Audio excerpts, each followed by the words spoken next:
And Rachel, if you can hear me, just quick sound check. Hey, Chris. Can you hear me? Let me just switch the microphone here. All right, one more sound check. I can hear you. Can you hear me? Yes, much better. All right. You'll be second after the historic overview for the ARC project here. Sounds good.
This is the November 17th New Garden Township Board of Supervisors meeting.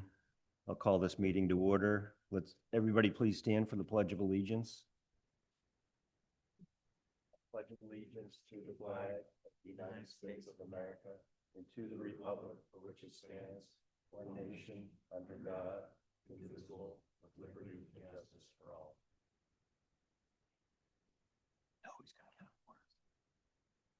So the board had two executive sessions since the last monthly meeting. There was an executive session on November 17th, just prior to this meeting, and there was also an executive session on November 13th last week.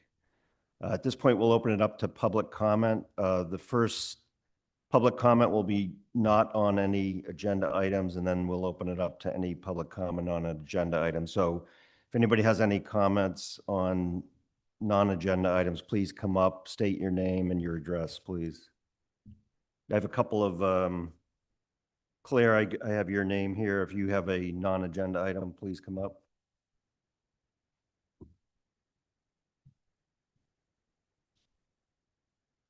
It's not, but if you want to make sure you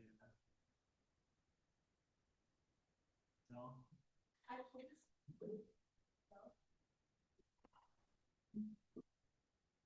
Hello? There you go. Just, That's even too much for me. Okay, Claire Aiello, Harlow Point. Hi, everybody.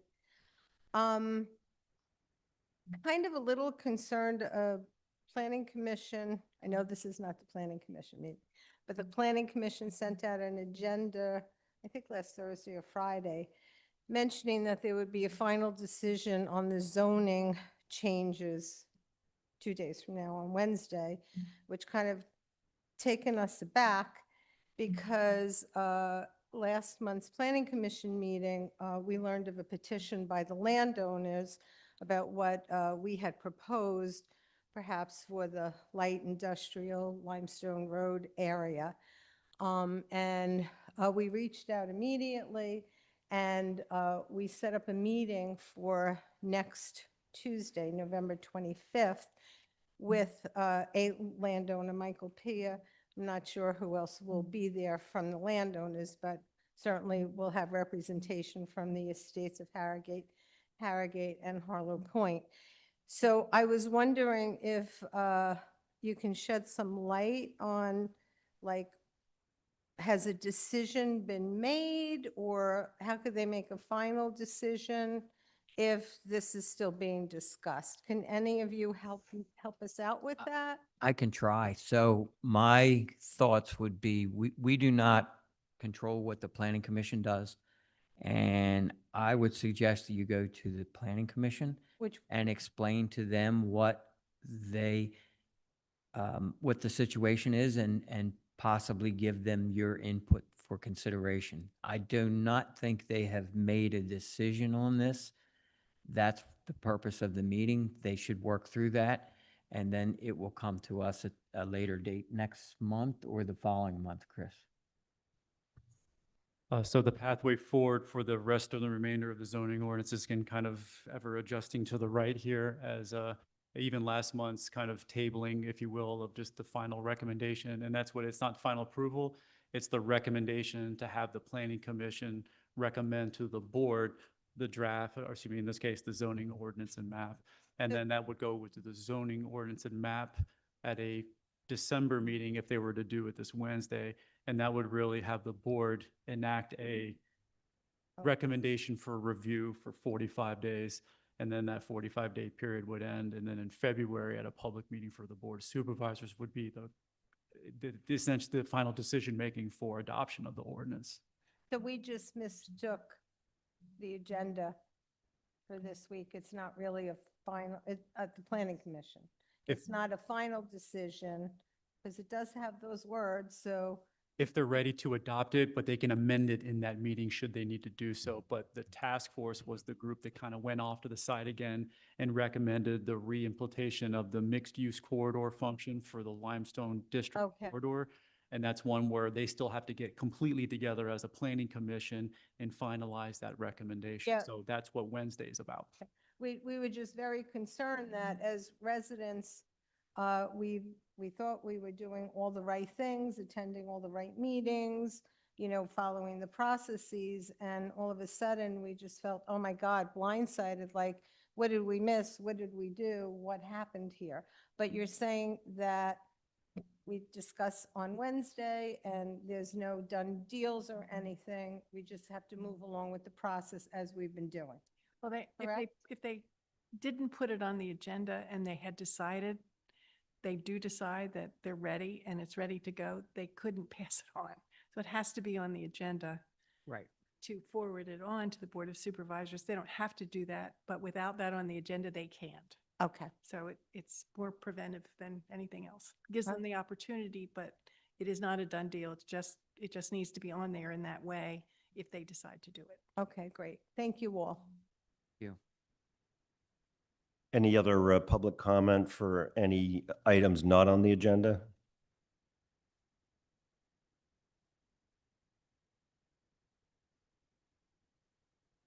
Thanks for coming up. Please state your name and address.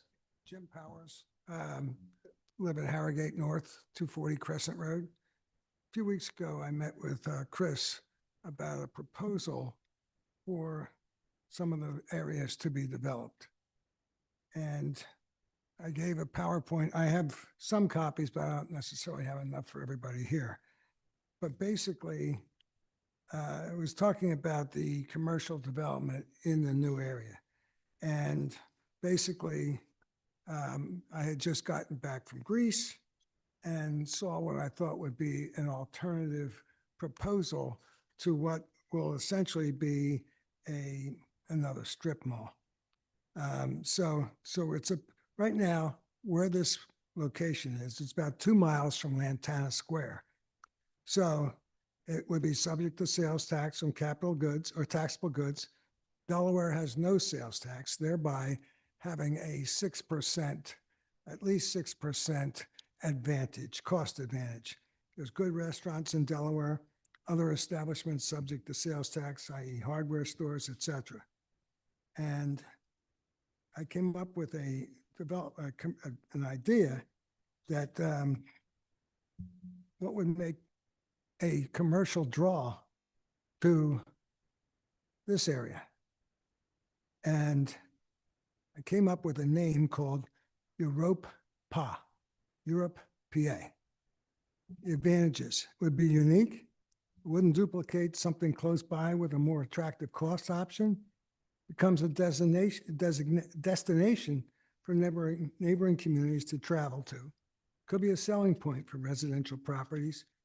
And there was some open items, namely sign-up restaurants, sign-up entrepreneurs, because in between these open air and closed air restaurants, you would set up little shops, little dress shop, something that some of the small businesses could get their arms around that wouldn't be down in Delaware. Basically, you would recreate almost a downtown China in Crete, Greece. Basically, you would have street performers there. You would have a commercial draw to this area, because that's what we want. We want the real estate taxes associated with commercial properties and also an increase in the tax revenue from those commercial properties, including the employees. I have several copies if anybody wants one. Not sure if I have enough for everybody, but at the time, Chris said he was going to take it back to the developer and get his thoughts on it. I would like to understand if there's been an update on those thoughts. Thank you.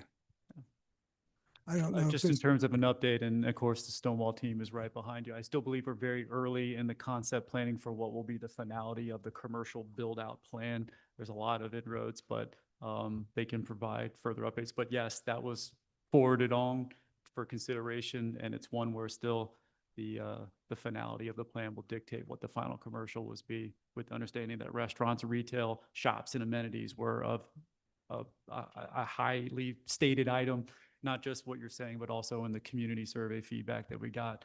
And then, the final product for future input will be through the remaining land development process. Did you have any feedback from the developer? I still think its biggest feedback is it's still too early in the process. Okay. And I don't know, Ray, is that? Detail. Sure. But Yep. This, as I've been saying, the retail kind of follows the residential development, so we're probably a year or so out. We have identified a supermarket that wants to come here, Sprouts, that I've discussed publicly. Short of that, we haven't really started to market. It's just a little premature. Well, I have an extra copy if you Love want. to get it. Jim, I'd be happy to take a copy too for the board. I'm sorry. Okay.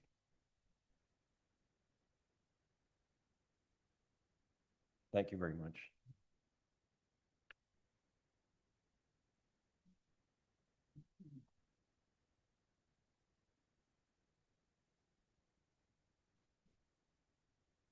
Thank you. Thank you. Now let's move on to the public comment on agenda items. We have Pete Mrzinski.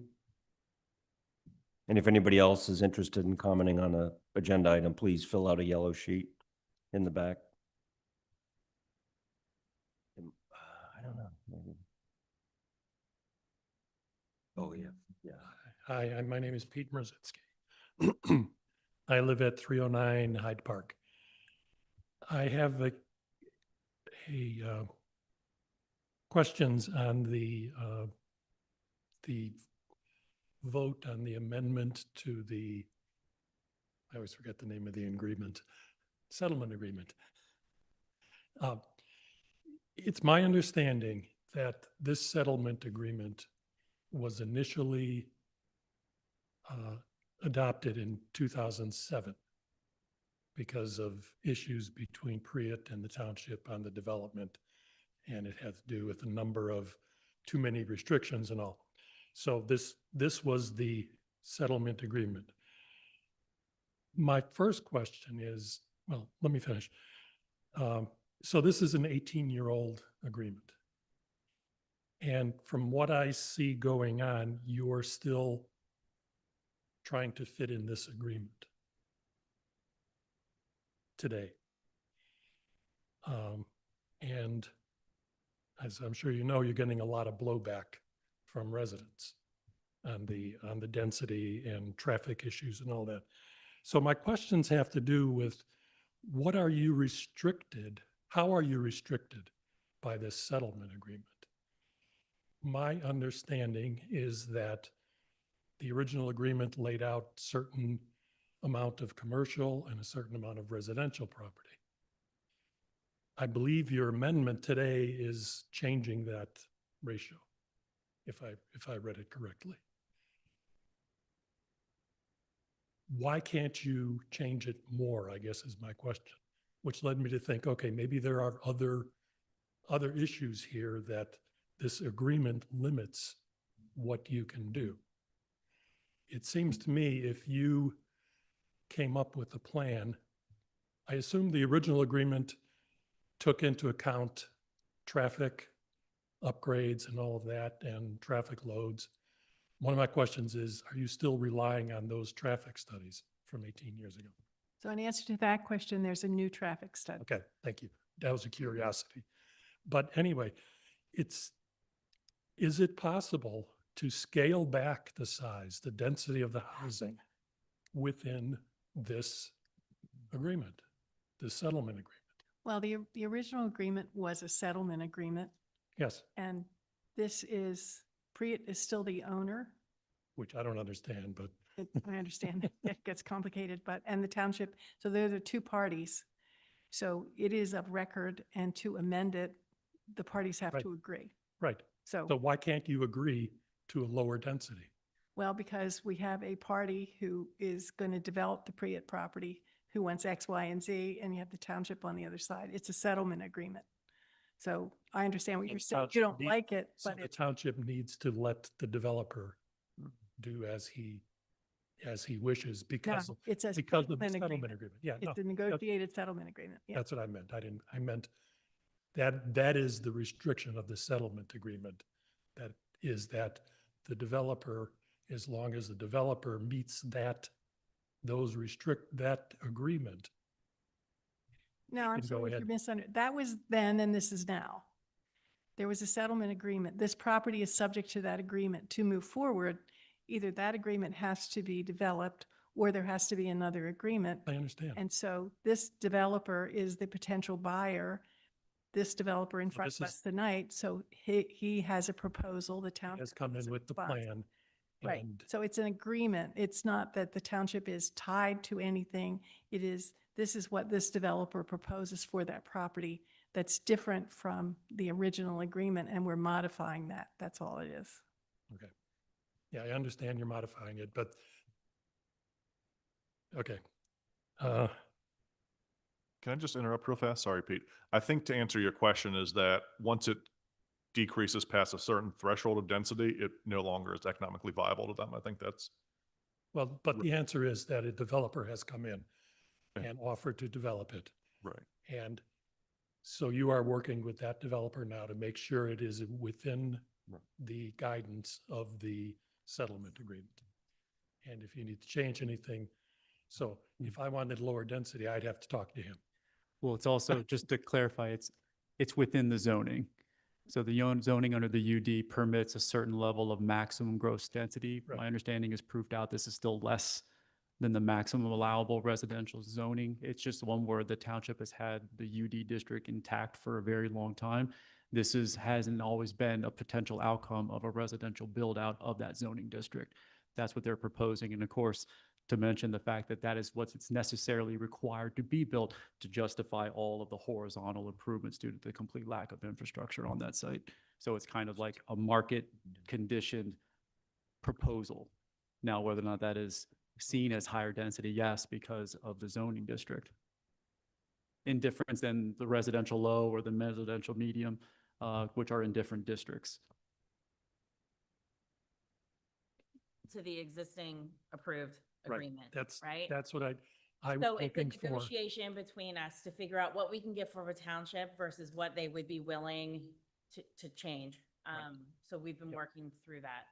Right, I understand that, but it actually gives me a different view of it because I thought the township, the way you're stating it, the developer, and this is not meant negatively, the developer holds the cards.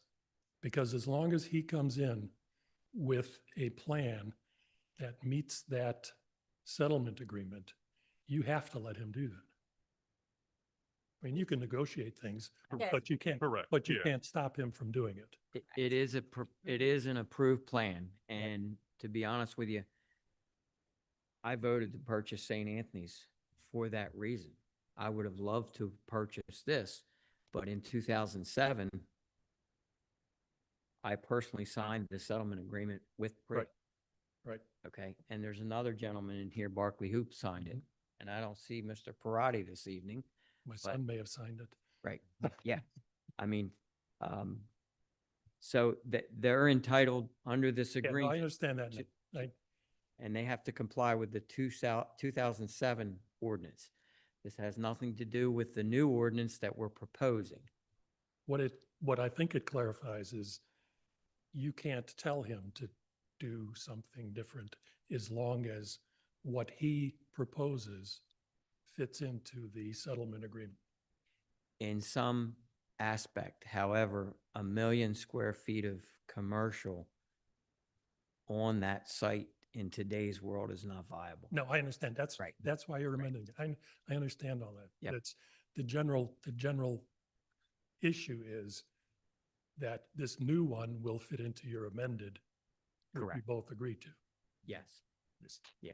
Thank And, you. and That- the original agreement has different stops and different things in it. And we've, I've been looking at it. I'm sitting here reading it now as everyone's talking about how to amend this and how to make it better for the township.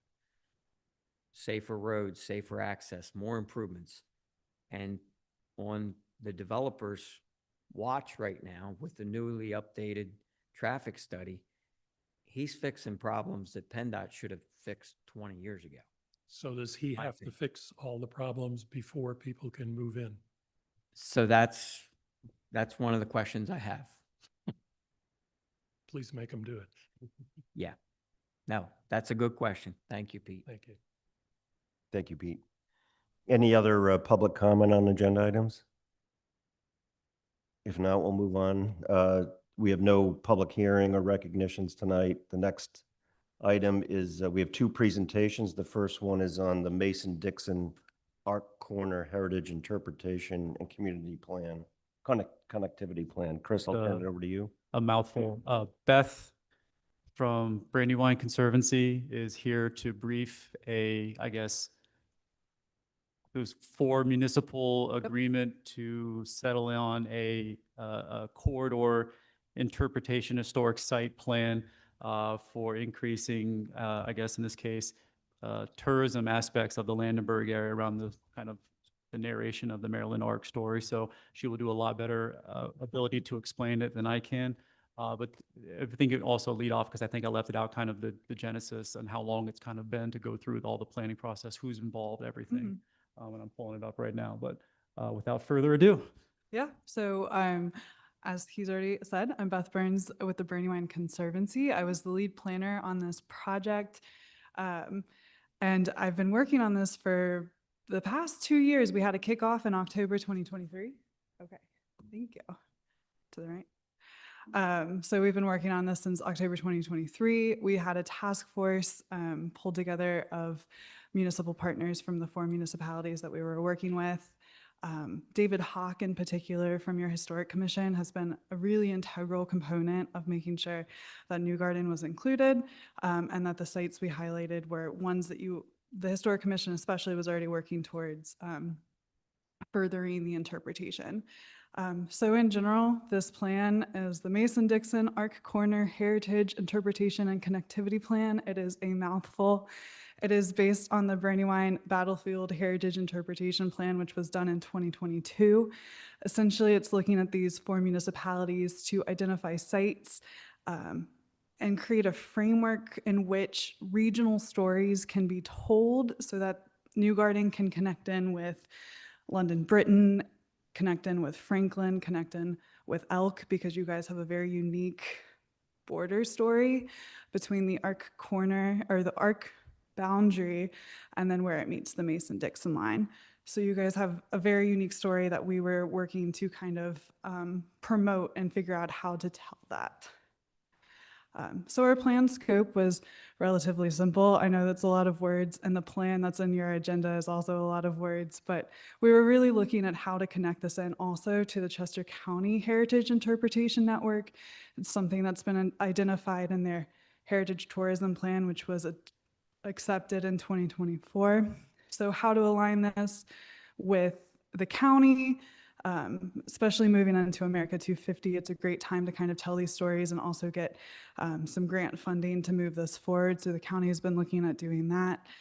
So we were looking at identifying sites of various capacities, heritage centers, which could bring more people in for longer, interpretive sites, which are more of the kind where you stop really quick, read a wayside, but you are in the physical location where the story is being told. So as I already mentioned, the study area covers these 4 townships here, New Garden up in the right corner, and then down from London, Britton, Franklin, and Elk. So this is only one corner of the story. Obviously, the arc boundary moves further and the Mason-Dixon line goes that way, but it's a very unique meeting point for these 2 stories that date back. I mean, the Mason-Dixon, 1767, and the arc boundary from the early 1800s.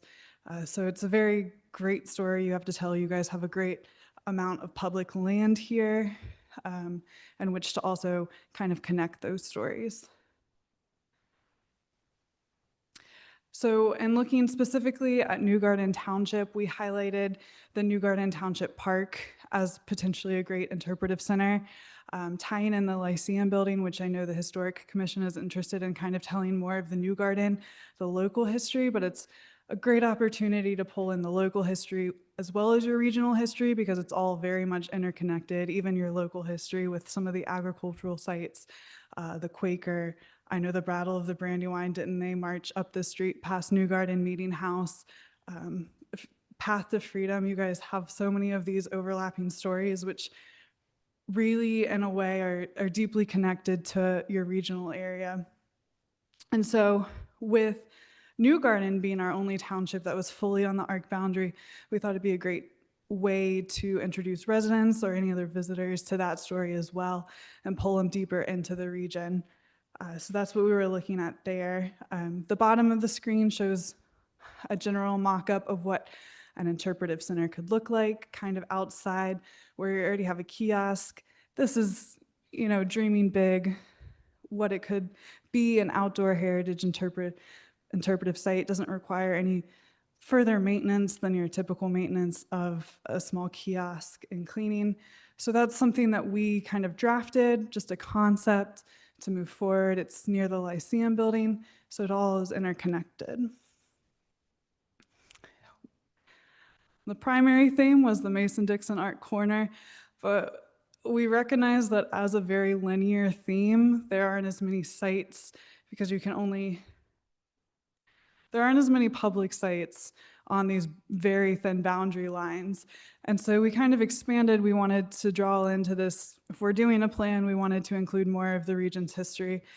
So we pulled out some agricultural sites.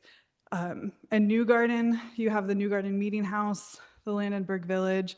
You guys have some exceptional trail systems down that way as well with the Landenberg Junction Trail, Laurel Woods Trail.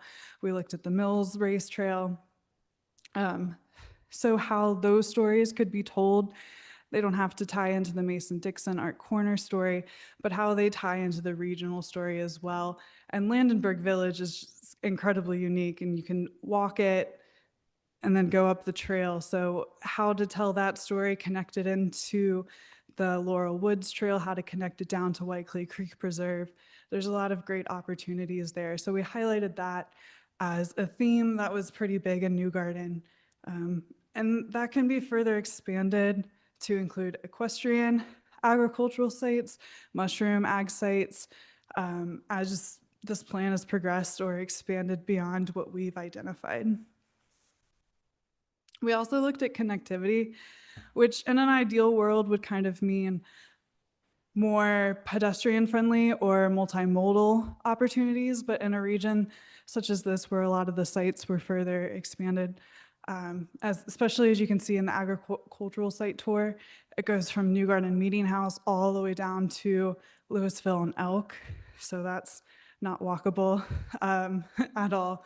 So we came up with the idea of some form of driving tour that would connect these sites, providing mileage and times so that the historic commissions or anybody working on this plan would have a general idea of the scale of the region.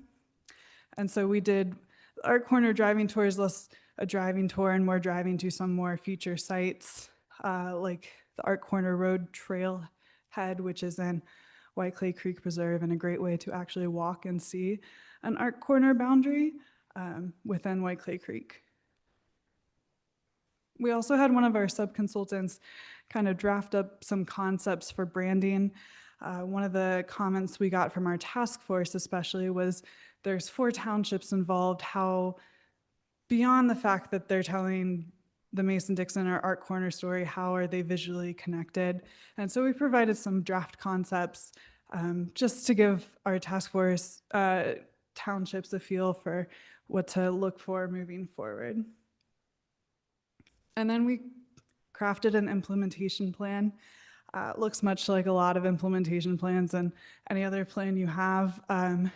We provided lead parties, partners, if it's going to be a short-term, medium-term, long-term, or ongoing goal. One of our big recommendations is that a friends group should be formed for this region that would specifically be responsible for this project, barring the ability to form a friends group, because I know sometimes it can be hard to get volunteers. A joint meetings of the historic commissions from these 4 townships could get a lot done. Elk Township has already installed a couple of interpretive waysides, so it's a great example of what you can do even with just a few extra people in your court. So that's at the very end of the plan, really just highlights New Garden. We created one for each of the townships, but there is a lot of overlap and room to work together.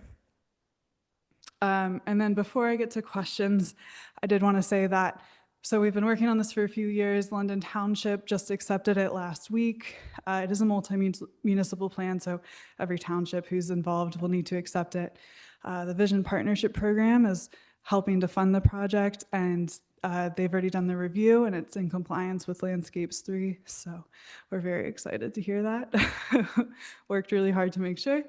And so that's kind of the highlight of 2 years of work in a very short time. So I'm happy to take any questions.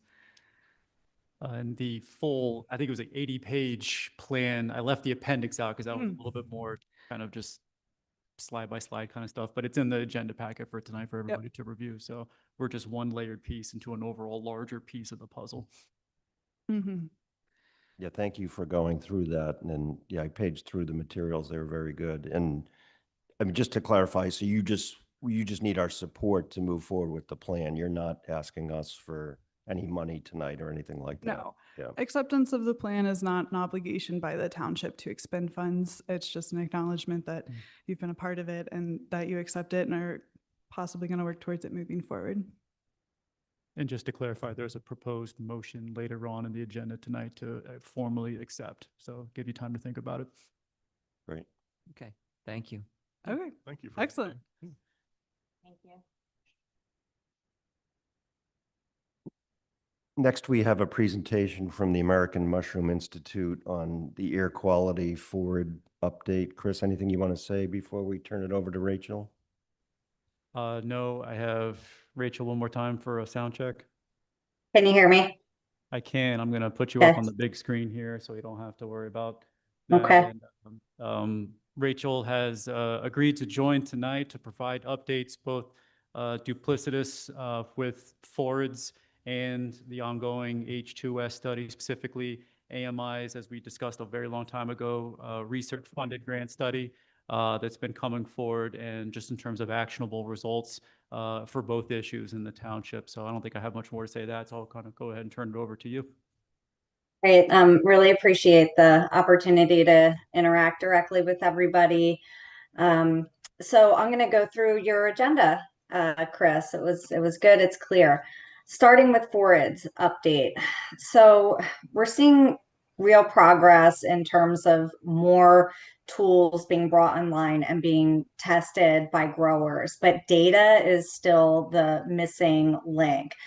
We've never had baseline data in terms of fly population, and there's no traceability of flies, right? You can't tag flies and you can't know which flies are moving where. So that slows regulatory confidence to some extent. So we have the steaming off quarantine.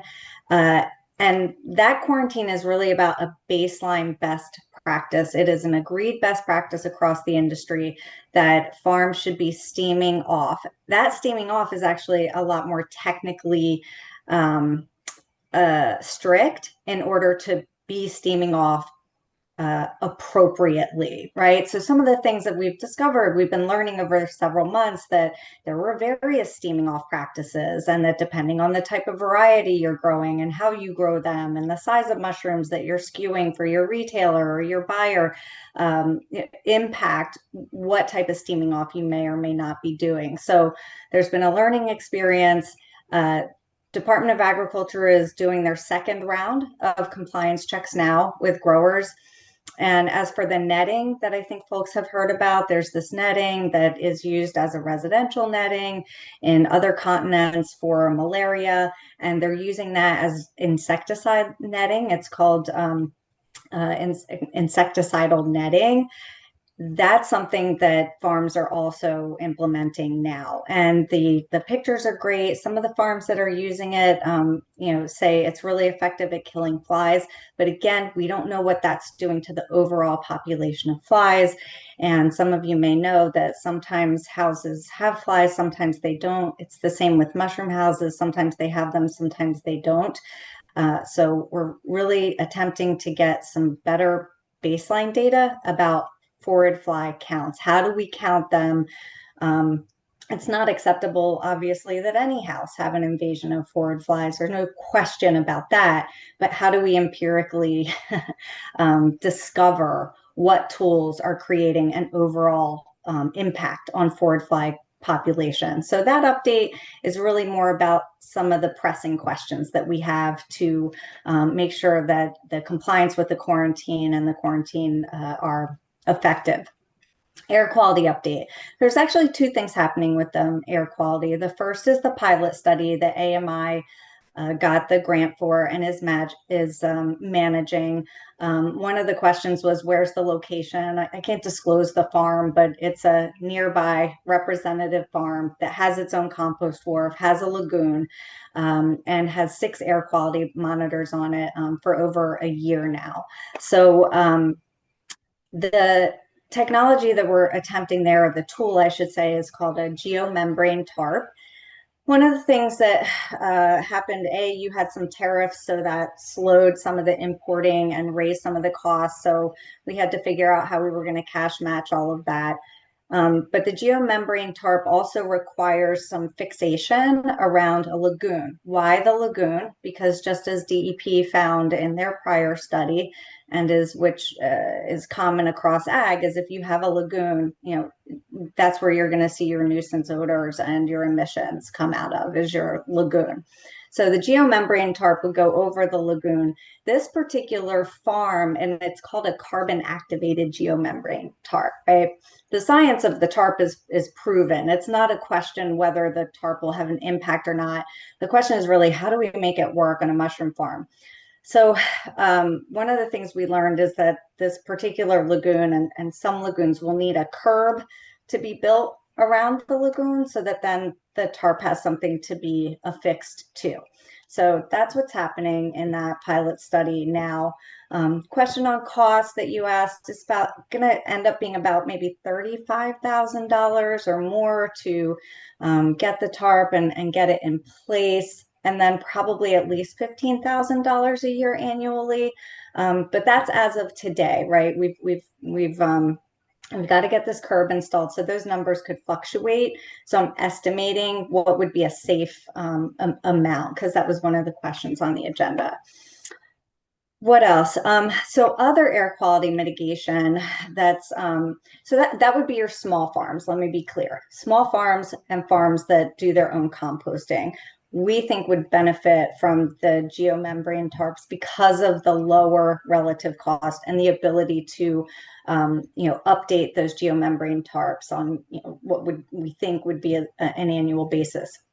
So larger scale composting and concerns, nano bubble technology. So it's something, if you Google it, you're going to find a lot on it. So I just encourage you to not hear it from me, who's not a technical expert, but nano bubble technology was we did an expedited pilot, and this is an AMI managing this. This is me, knowing what's been happening with the nanobubble technology. So a pilot was done in August using a smaller apparatus. A much larger apparatus was leased and then is being installed.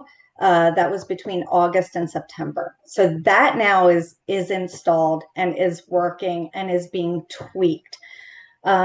This is one of the largest nanobubble technology installations ever done. So again, it's not a question of whether the science is going to bear the fruit that we all want. The question is just, how does this work exactly on a mushroom farm? So between those two projects, I mean, we feel really good about what your township monitors will register, what Westchester University's monitors will register. And we've been informed, at least by the companies who develop and implement this technology, that within a couple of months we're going to see real results. All right, so there's already good stuff happening, and I don't have that detailed data. That's not a question I can answer, but you will be able to, with the DEP monitor that you're going to have installed, and with the current DEP monitors, and also with Westchester University's monitors. I mean, we feel good about what's going to be registering differently on those. So other update that's relevant to that. So that cost, you wanted to know about cost. That cost is $2 million. Okay. And that's not gotten any Department of Agriculture funding yet.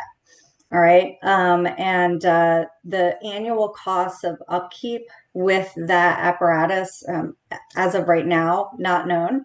But it's important.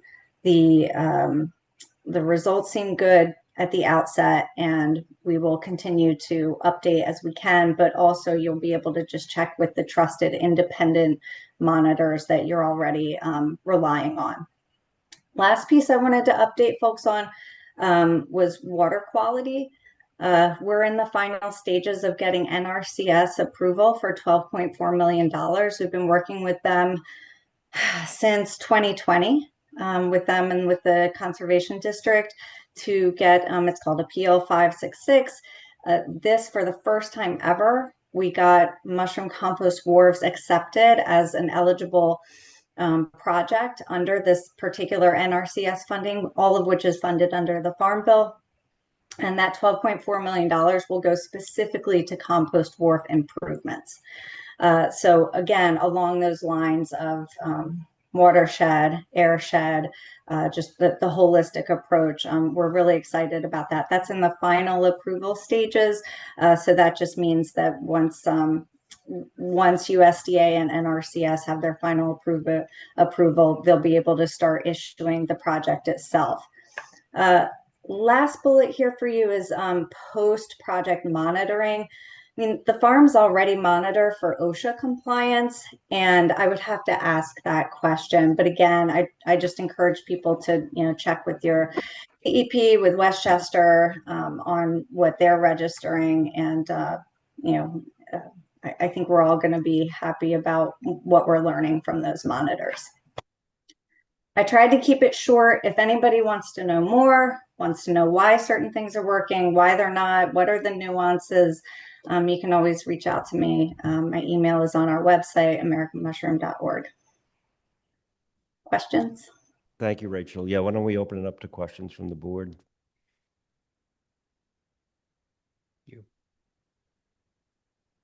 Hi, Rachel. It's Christy Brodowski here.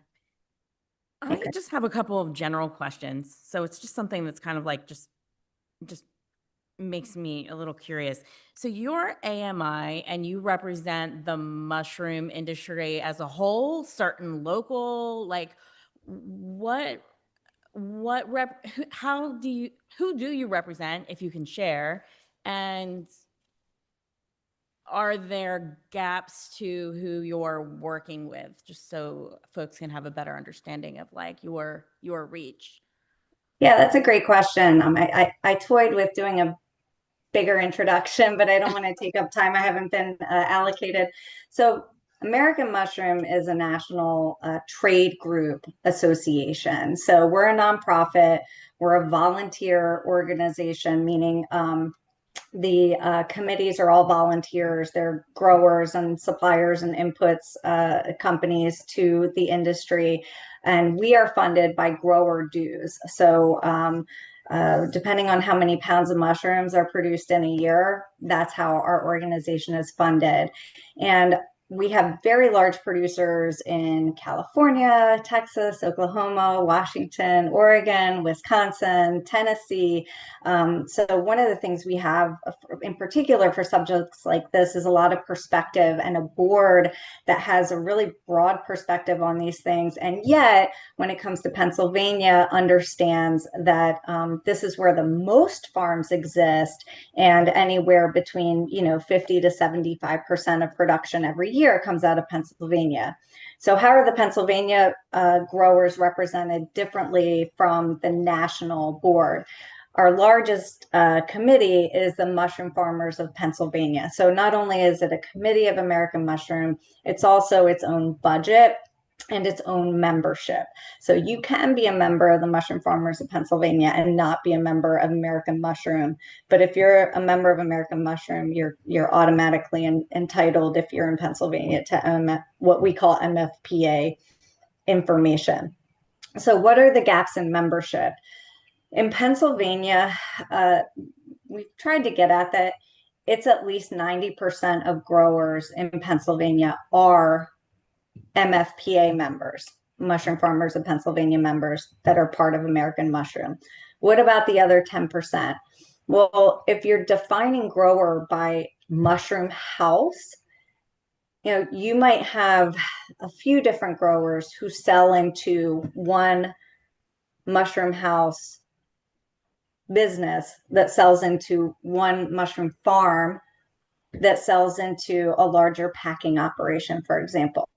You might have a mushroom farm that has its own compost, its own growing houses, and its own packing house.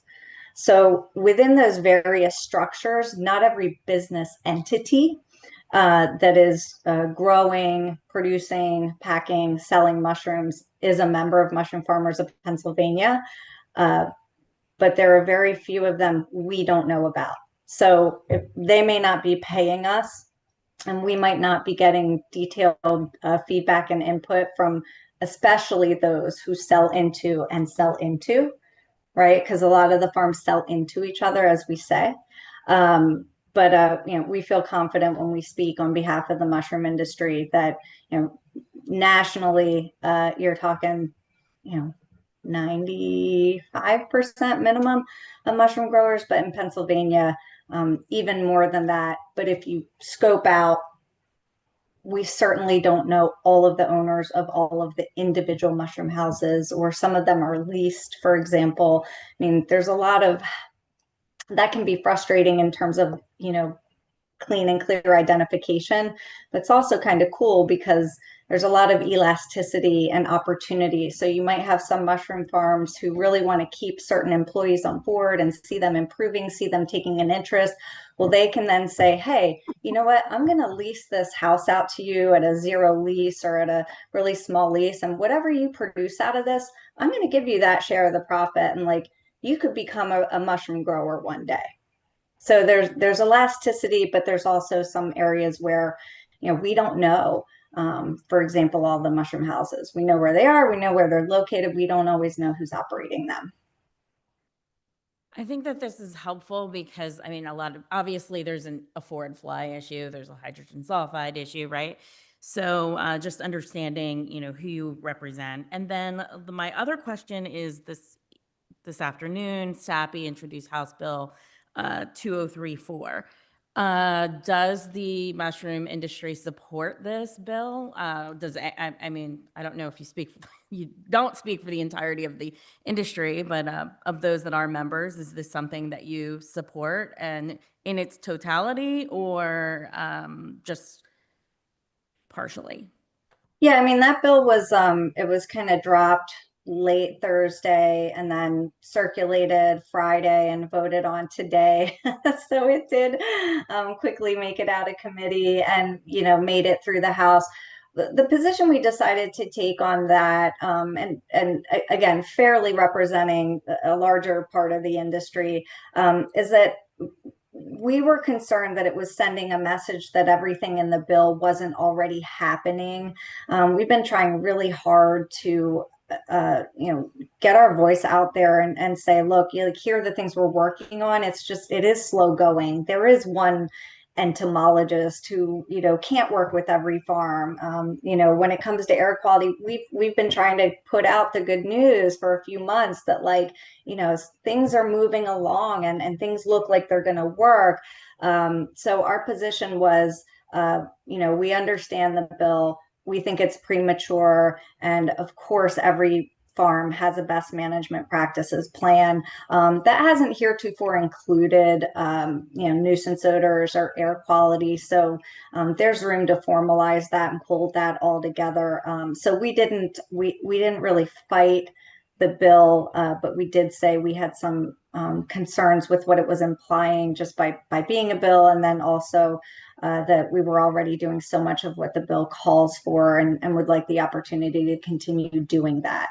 And I don't know if it's going to, make it or not, but we certainly, everything that's already in that bill are things that we agree are important. So you're saying the inspections are already taking place? Yeah. And For what frequency? forids. Okay, but Yeah. not for hydrogen sulfide and not for water. Yeah, no, that wouldn't be for mushroom farms. It would only be for mushroom farms that have composting. So that would be directed towards, composting and compost wharves. So that's not taking place. The inspection's already taking place, but only if you're talking about forids inspections. I mean, water quality is right now, compliance is through EPA and then your MS4 requirements. And then of course your air quality currently is only through OSHA. So inspections for air quality, water quality, Conservation District is the group that comes out for best management practices. So maybe they will also be the group that's charged with this longer list of things to look at. But only forids have inspections that are new and related just to this bill. I hope that makes sense. And they're in their second round now. Okay. So I think what the bill is trying to do is to increase capacity. It seems to me. Yeah, increase the oversight, right? Yeah. That's what it looks like. Yeah. And then have penalties, which I think is actually important. Yeah, those are already in place for the quarantine. And I think that's what they're attempting to extend also. Steve, did you have questions? I'll wrap mine up. Yeah. Rachel, Steve Alaban, how are you?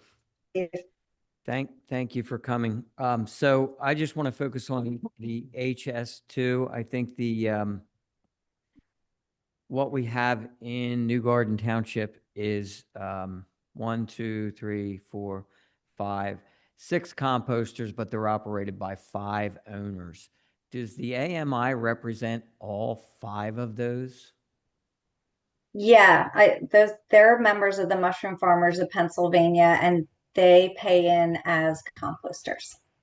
So are they all cooperating and everyone is on the same page with all of this?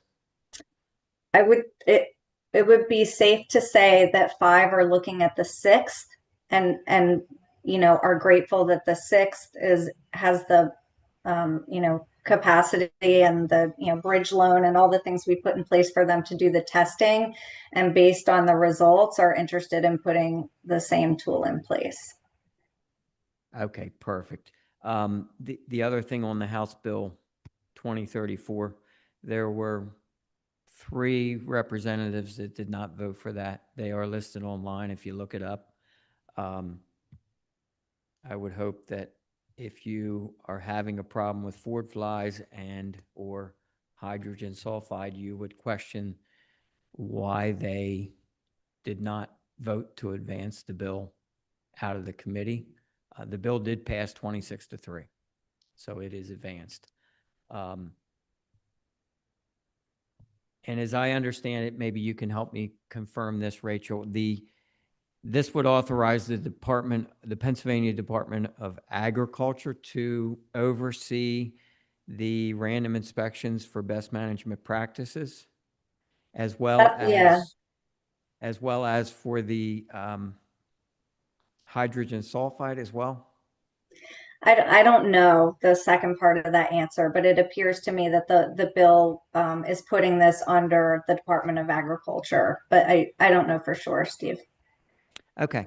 No, thank you for the update, and that's all I have. Thank you, Steve. Hi, Rachel, it's Ted Gallivan. I had a question about Ford flies too. We have a resident who has contacted us a number of times. He actually contacted us the other day and again today. He has a major Ford fly infestation. It's so bad he can't have visitors to his house. He can't have Thanksgiving dinner. He's really incensed. He said he's tried everything to keep the flies out of his house. He's covered up vents. He's put up fly paper. He's put things on the windows. Nothing's working for him. What can AMI do for him? What can New Garden Township do for him? We've received emails from him a number of times. I know he's working with other communities, but there's got to be more that we can do for him and that you can do for him and other residents like that.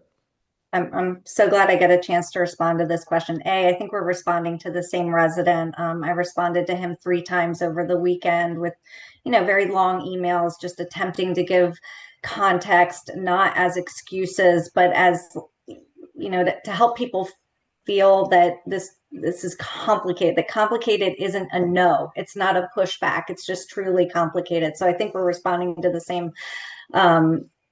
same grievances. One of the challenges that the industry sees is there was one study that hasn't been ever replicated or duplicated that said that forids only live in mushroom houses. And it was a study by Penn State, and it is, quoted over and over again. And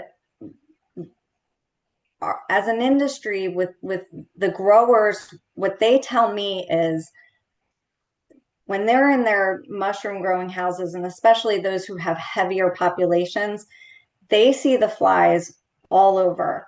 And some of the things that are effective for them, and this is true of growers in Mexico in particular as well, is really clearing out all the drains, is really getting rid of as much of the moisture, any decay, anywhere that has decay, which is what forids like to feed on, right? And so they've seen results at some farms in doing that.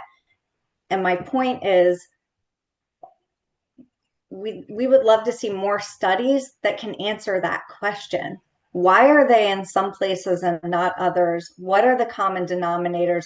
Obviously, mushroom houses are the biggest common denominator, but what can be learned for residents about anything that they could possibly control?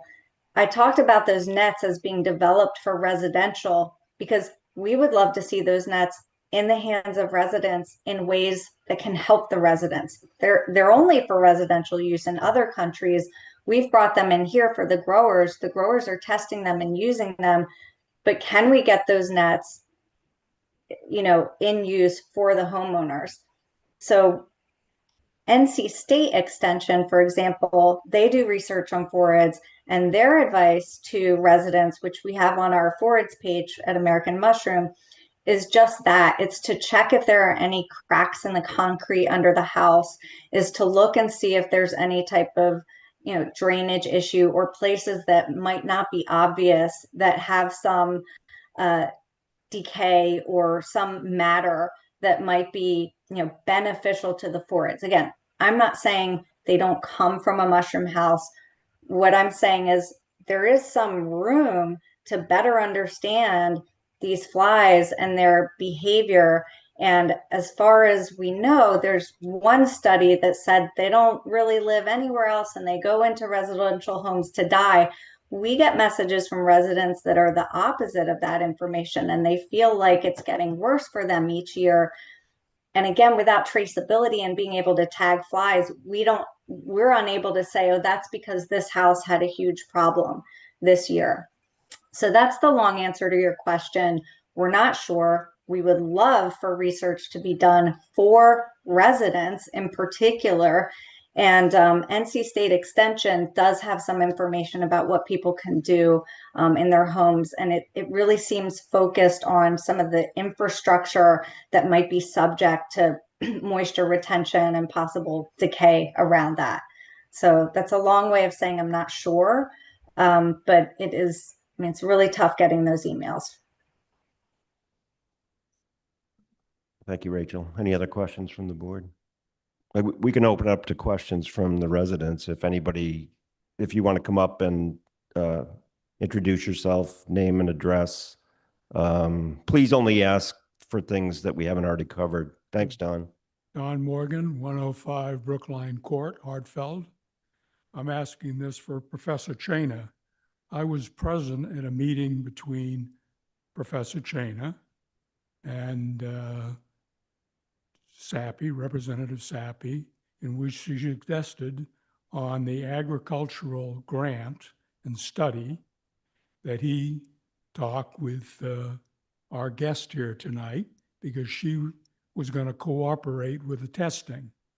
In a subsequent meeting between the professor and our guest here tonight and about 20 mushroom growers, they refused to cooperate. Further, Laurel Valley charged the professor with trespassing with one of his instruments, confiscated the instrument, turned it over to the police. Turned out they didn't have a leg to stand on and was thrown out of court. Do you have any comments, Rachel? Sure. We did meet with Professor Chaina. One of the things that the growers requested from him, they said, we will cooperate. We want to work with you. Can you guarantee us that your data will be under a non-disclosure agreement for us, and that we'll be able to see it and react and respond? And Professor Chaina said, I can't do that. I'm a researcher. I'm not doing this specifically to help you figure out, you know, your issue. I'm doing this as research, and I can only do what I'm doing if I know I can publish that research publicly. So that's where that. Why would you ask something that you already knew he couldn't comply with? We were in good faith asking that. There are researchers that will work under non-disclosure agreements. This was a grant from the Department of Agriculture. You knew that. It has to be published, and the mushroom growers were going to be informed of the data before the public. And it was public money supporting that grant. We weren't asking. Yeah, we weren't taxpayer money. Money weren't out of asking to my be part of pocket his. and every pocket here. Yeah, we weren't ever going to get any of that said money. It shouldn't be disclosed. What good would the study be?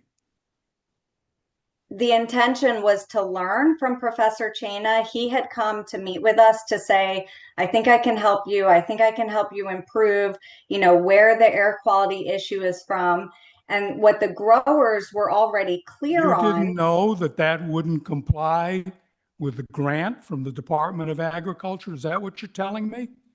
Or We didn't need the grant. Or were you asking We weren't him asking for the to grant. give The up grant was never part of our scope. Yes, it was a No. grant that he was fulfilling. That was That's his why grant. he went to see He you never people. came to us to apply for that grant. Come on. We had no part in the grant that he applied for. So he came to us after he got the grant and asked us to That's right. participate. Yeah. Did you offer to fund another study for yourself? What we told him is that if he wanted to. He had an obligation to the Department of Agriculture, which you said He you shouldn't have wouldn't said he comply could do with. it. he shouldn't have said he could do it if he hadn't spoken to the growers beforehand. We felt really badly. But I mean, you Well, I'm can't sure force you people did. to participate in something that they already Sure, could lead to sure. litigation. You know, there's already just that threat out there from, you know, There's folks no who want to do litigation. The that. right to farm gives you an exemption from a nuisance. The growers are And, being very and cautious. you remind us of that frequently. I don't recall bringing that Mr. up, but Bassiani was at a zoning meeting, which so I if you attended, if in you which want he the full answer reminded to your us. question, we also invited Professor Chaina to participate in our air quality pilot. And I told him that if he participates in that, we won't ask him to be under a non-disclosure, and he can put up his monitors along with our monitors, and we can all learn together. So the second part of that meeting was not just, look, that was the request. He declined it. And we said, okay, well, and this was all with Department of Agriculture being informed and us saying, look, we're really trying to work with this guy. The last thing we want to do is say no. That's not something we want to do. So we said, okay, Professor Chaina, what about joining in on our study and doing the pilot, you know, understanding where it is? I mean, putting your own monitors up, exploring that data. I mean, we were trying to be open with our own study because Open, then non-disclosure is considered open? this other study that we invited him to Hello? participate Whoa, in, whoa, whoa. it's 2 studies. Non-disclosure It's is 2 considered studies. The open? first study, they asked for non-disclosure. The second study, we said you can participate and we won't ask for non-disclosure, and he declined. Don, Those are the Non-disclosure, facts. Don, thanks. non-disclosure would be Don, thanks. beneficial? Thank you for coming up. Let's give this gentleman an opportunity to ask his question too. Thanks, Don. Yeah, if you can introduce yourself, name and address, please. My name is Tony Spadaccini. I have a problem. I live in Concordville, Londonderry. When I was talking to Mr. Morgan, I have 30 years of industrial air pollution control, water treatment experience. I'm retired. I got nothing better to do but listen to my wife complain about these flies. But what I'd like to do, again, Tony Spadaccini, 435 Wrigley Boulevard. What I read your press report, and it said that it was the Vanguard agri-screen that 500 mushroom houses used.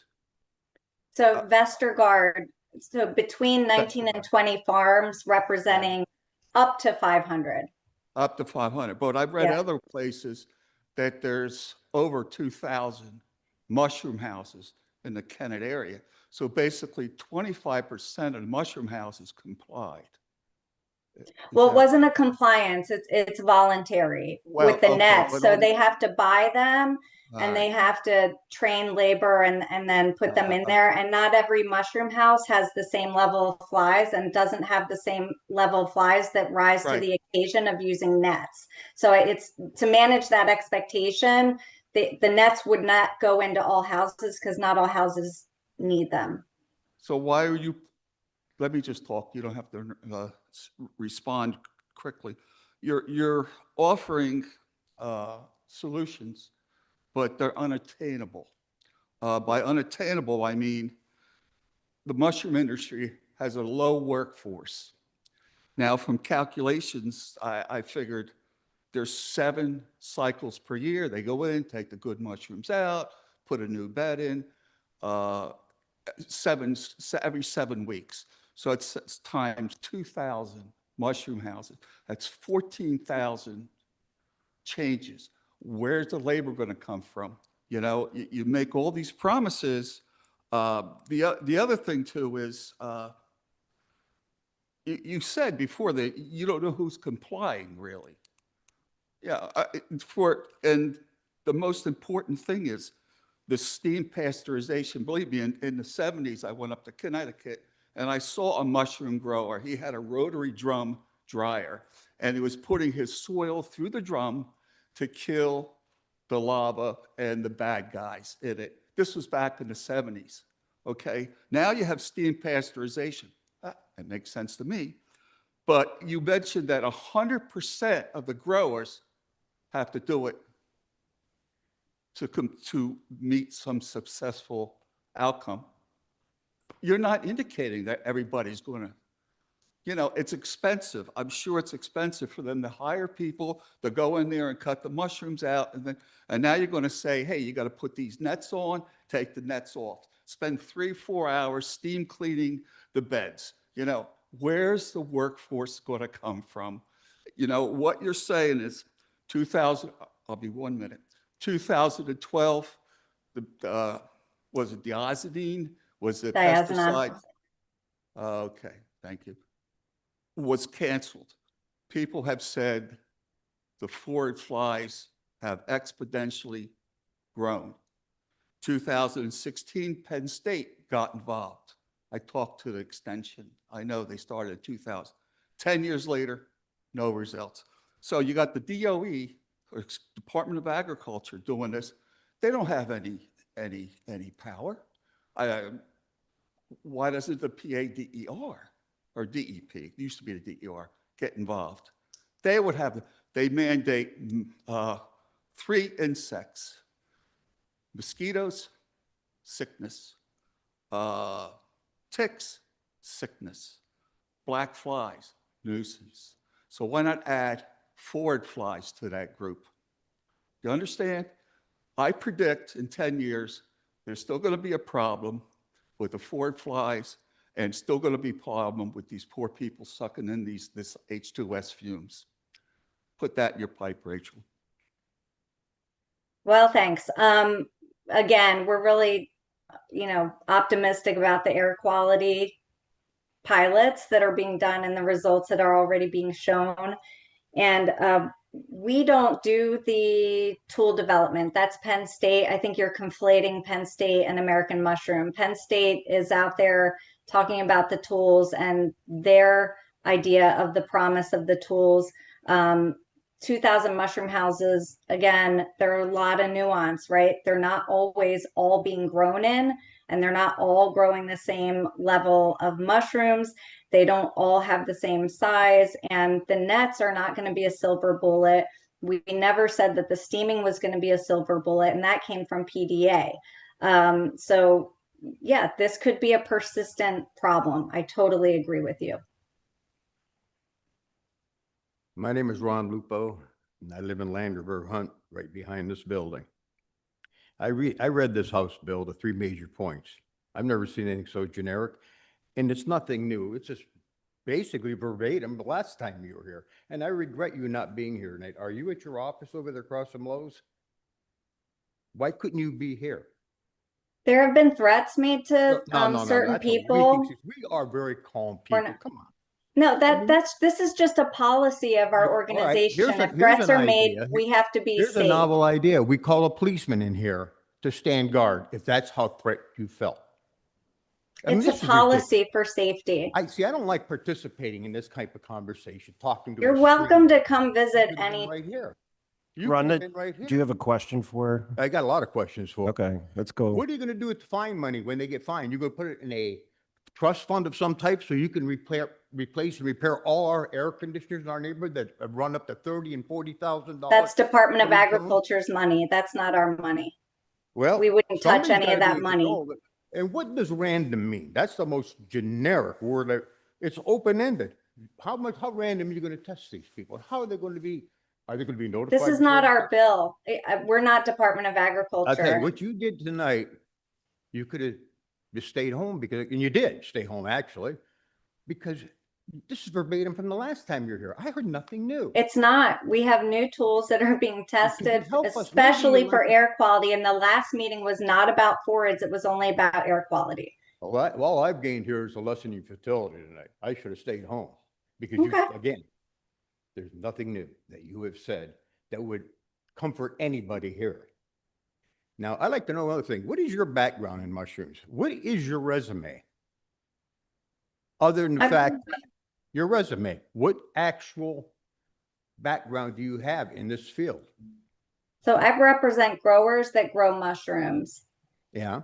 And they're the experts on mushroom growing. But your job is through them, your position. I'm the president of American Mushroom and I represent the mushroom I growers. just wanted to know because no one has ever, you've I'm never not a stated- grower. Ron, let's move on to another question. I know Rachel's bio is on the American Mushroom But Institute. again, I've read I it before. participated in this tonight. I didn't want to because I don't like what's going on here right now, talking to a screen. And I would have never allowed this to happen if I would have been in charge. Thank you. Yeah, I mean, Richard, after this resident. really, would give you an really want opportunity. to have direct input with everybody. Being on the Zoom is just a policy that was decided on, you know, it was cautious. The board decided on it, given the fact that there were threats out there. It's, you know, I'm an employee and there are liabilities and organizations have to make decisions. It's not about this meeting. Okay, so I am Brendan Nerney. I'm the one who has been sending a lot of emails to follow up with all of you, including Rachel, who I believe is in DC possibly still. Nope. So I've spoken to many of you, particularly Chris. Chris has been a significant help on a variety of issues throughout the township. And I've been very impressed by how diligently all of you address all of our concerns, the problems we've seen, and how quickly things have changed. When it comes to the issues of the forward flies and the sulfide and all this other stuff, it's very redundant. It's a lot of stuff we've heard several times over. I'm new to having to go through all this entire experience. So for me to have to play catch up and understand that people have been dealing with this for 10 years, it is just unfathomable to me. You know, I know, Rachel, you're just a lobbyist and you're doing what you are paid to do. Again, there was no specifics as to your background in the industry itself, which is, for me personally, concerning. I would generally put a lobbyist who has experience in my industry there to lobby for me and, you know, on behalf of my industry as a whole. I don't think anyone's going to dispute that. Now, we keep hearing that there's funding going, there's taxpayer dollars and subsidies, and if we look at the mushroom industry as a whole, including, as I told you, Rachel, some of the members, including a board member of AMI, which has had price fixing settlements. We've seen migration settlements and charges and prosecutions within the industry, other members of AMI as well. So to try to keep giving us a lip service and keep telling us and giving, I use this in the email, just trust me, bro. We're going to do what's right. I don't see any trust personally. I can look at the documented history of your industry with massive price fixing issues, migration issues. I see issues with your drivers all over the place, people within your industry, all over the roads, operating seemingly carte blanche. I've yet to see a single one pulled over or stopped. Forward flies telling us now that homeowners might have to put nets in our homes. It's ridiculous.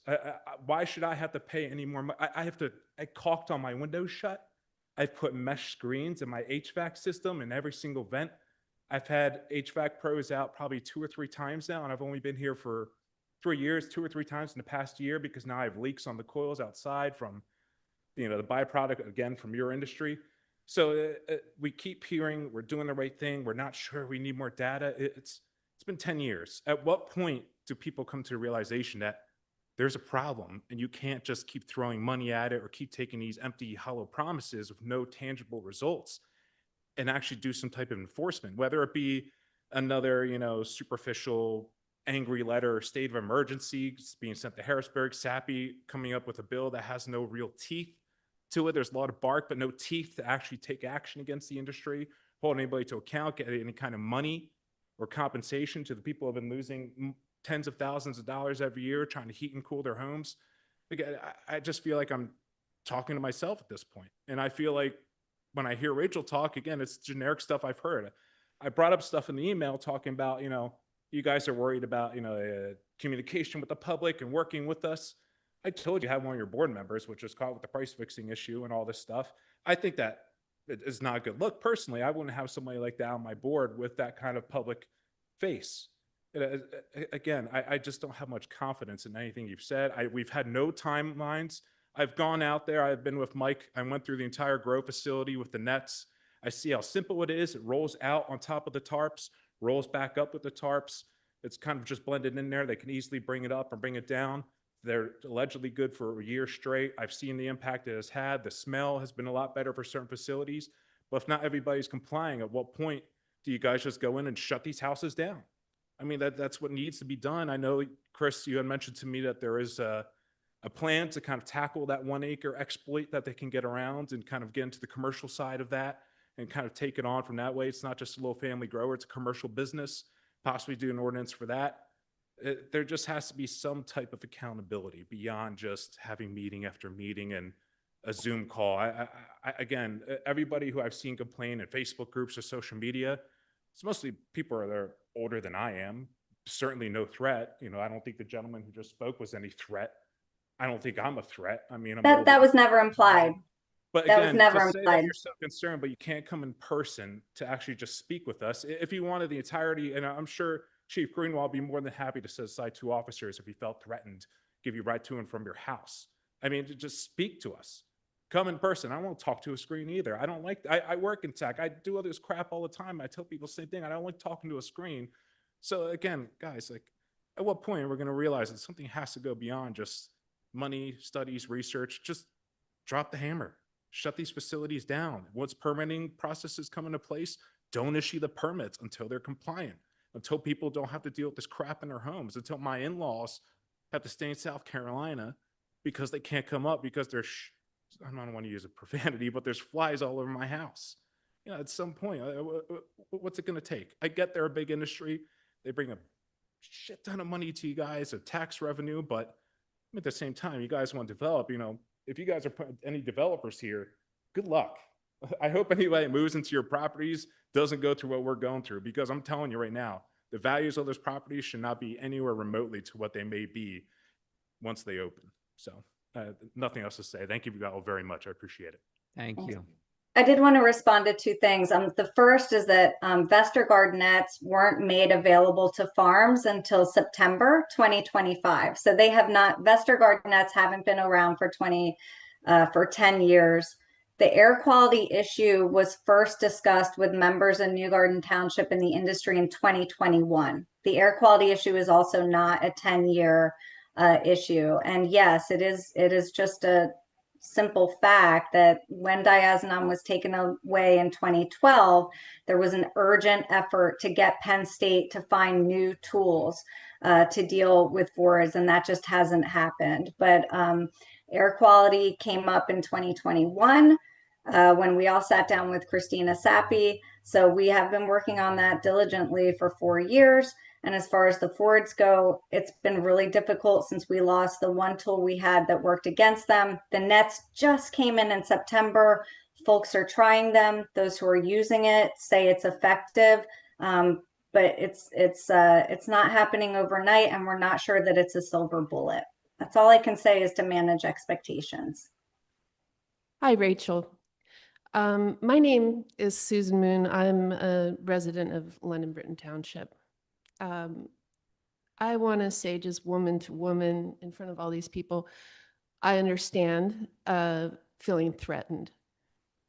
I've been a resident for 7 years. I moved from one of the most clean air places on the planet, and my nose is not blind yet. We know that ammonia can make people less sensitive to odors that are dangerous to them. I've noticed that there's a cyclical gaseous bomb that hits my farm at a low elevation downhill from our neighbors just down the way on Star Road.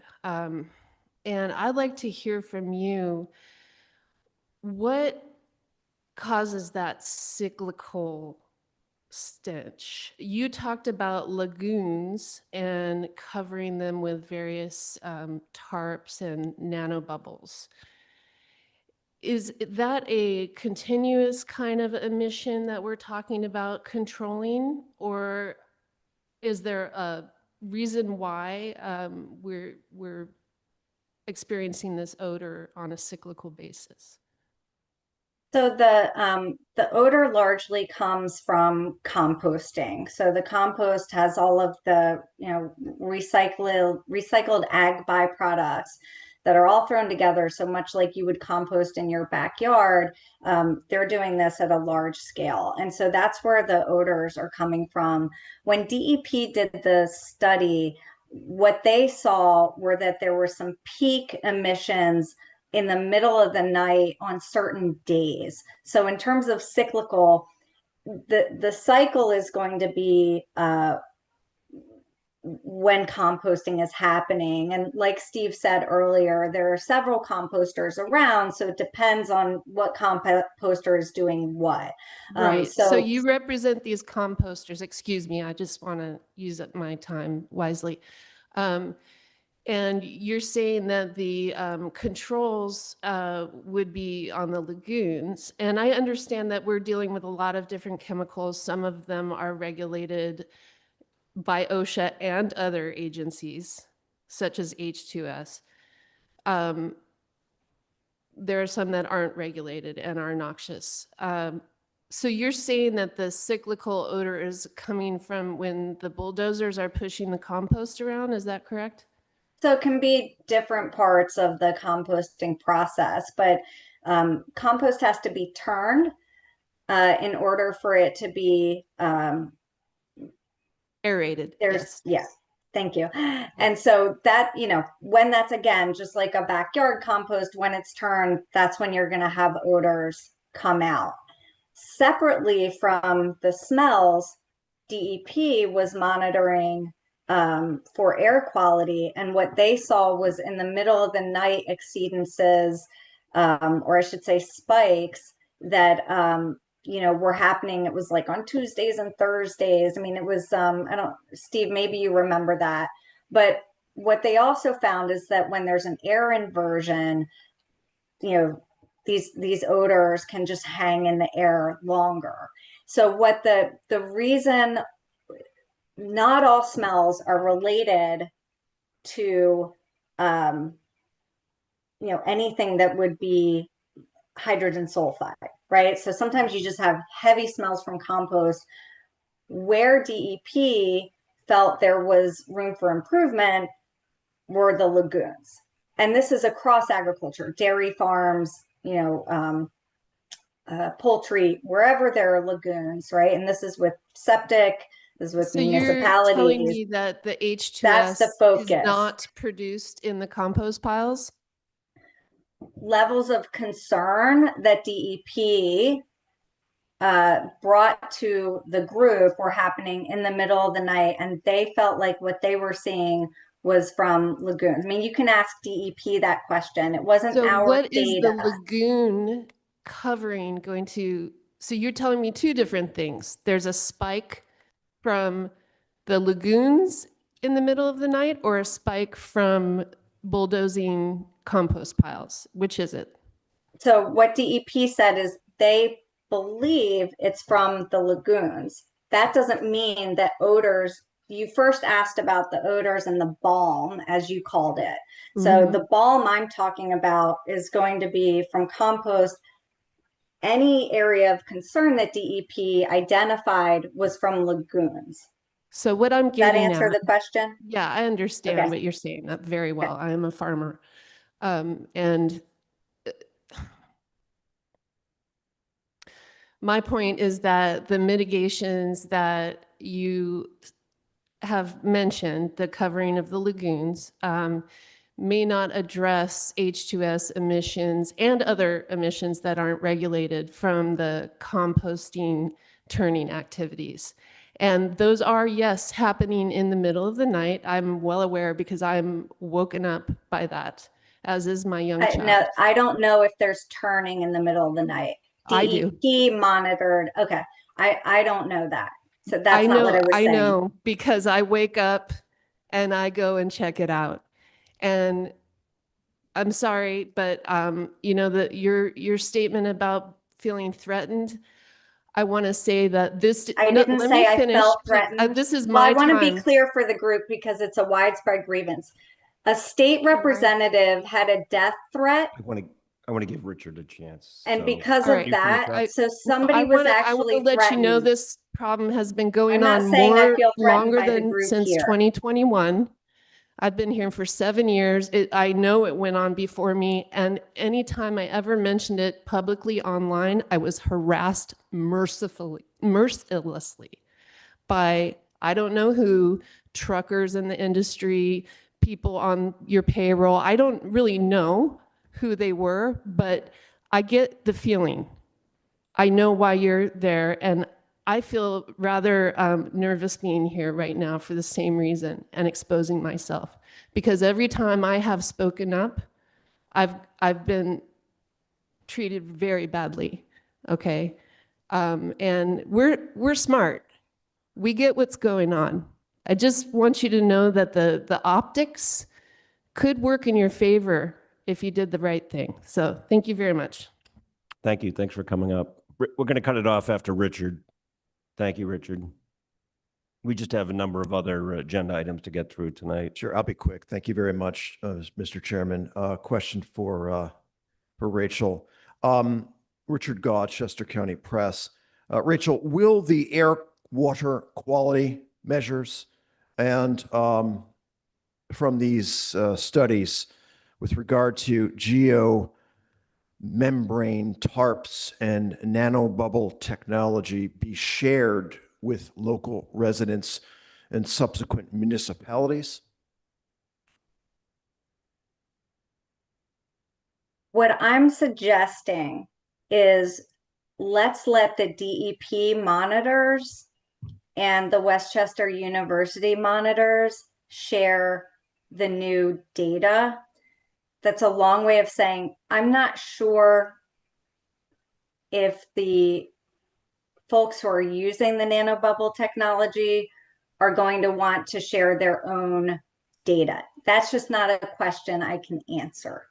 Isn't But that everybody's supposed to be comfortable public saying knowledge? that It is. That is So public knowledge. They have a right. And my argument is that these people in this audience have a right to all of the information that is shared, that is compiled. We're talking about a health do issue. you mean for the geomembrane tarps under the AMI to measure study? the I'm sorry, I effectiveness. misunderstood. Right, okay. Okay, all right, let me re-answer your question. So yes, for the AMI pilot study, there's no non-disclosure, and that data, the intervening tool, and then the resulting data will be transparent and available and public knowledge. Yes, sorry, I got that wrong. The nanobubble technology, I'm just being honest, that's not testing and piloting that we control. That's being done by private companies, and the most transparent, practical thing I can suggest is let the DEP monitors and Westchester University monitors tell that story for the people who are going to be implementing it. Not because they've said we're not going to share anything, just because I don't have an answer to that question on their behalf. I'm not speaking on their behalf. Okay. Thank you very much. Thanks. Thank you, Richard. Thank you, Rachel, for joining the meeting today. Chris, anything else you'd like to say with Rachel? Note that tonight was about being able to provide information and ask questions. So I think that at least accomplished that for the most part tonight. Okay. Thank you, Rachel. For all the one, it would just be as future information arises, the township will continue to reach out, and not just necessarily just with AMI, but with Rep. Sappy's office and any other parties that are just providing information to seek further clarifications, to include the Westchester study as well. So we'll be following up when that information becomes forward. Great. Thank you. Thanks, everybody, for your questions and comments. Moving on the agenda, we have the minutes. Can I have a motion to approve the minutes from the October 20, 2025 Board of Supervisors meeting? I'll make a motion to approve. I'll second. All in favor? Aye. Any opposed?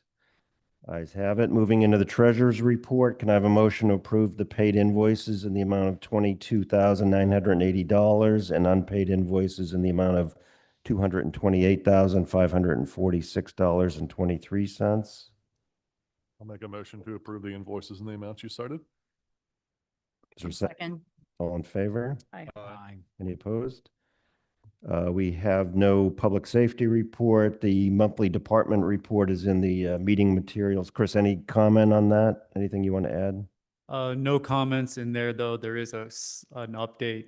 It all is predicated upon the action taken at Wednesday's Planning Commission in terms of kind of round two version of the public hearing number 3 for the zoning ordinance. So should the PC decide to vote and recommend, then of course the dates are included in the manager's report for what the following ordinance public meetings will be. December 15th will be the next one after the Wednesday PC meeting for the board at a public meeting to finalize the recommendation for review. And then, of course, 45 days thereafter, in February, public meeting for the Board of Supervisors would be the finality of the zoning ordinance. But that depends upon Wednesday's action. So if that doesn't go forward, the date shift. So that's the most recent information on that. Thank you, Chris. We have no unfinished business. Moving into no new business, we have the White Clay Point Settlement Agreement. Ray, I'm glad you didn't leave. So glad you stuck around. Good evening, Ray Jackson, Stonewall Capital. We're here again this evening just to discuss the concept plan, the minor changes that we've made to the concept plan since the last time we were here, and then hopefully to advance the second amendment to the settlement agreement. Chris, possible to put the concept plan up? The primary or the major change that we made to the concept plan after listening to the residents at the last Board of Supervisors is we did remove the connection to Reynolds Road. So that's the most significant change to the plan. Subsequent to that, the reason that we're here tonight is the previous amendment to the settlement agreement spoke highly or predominantly was regarding the retail. Okay. And in today's market, retail is not going to support the amount of, or the market's not going to support the amount of retail that was originally proposed.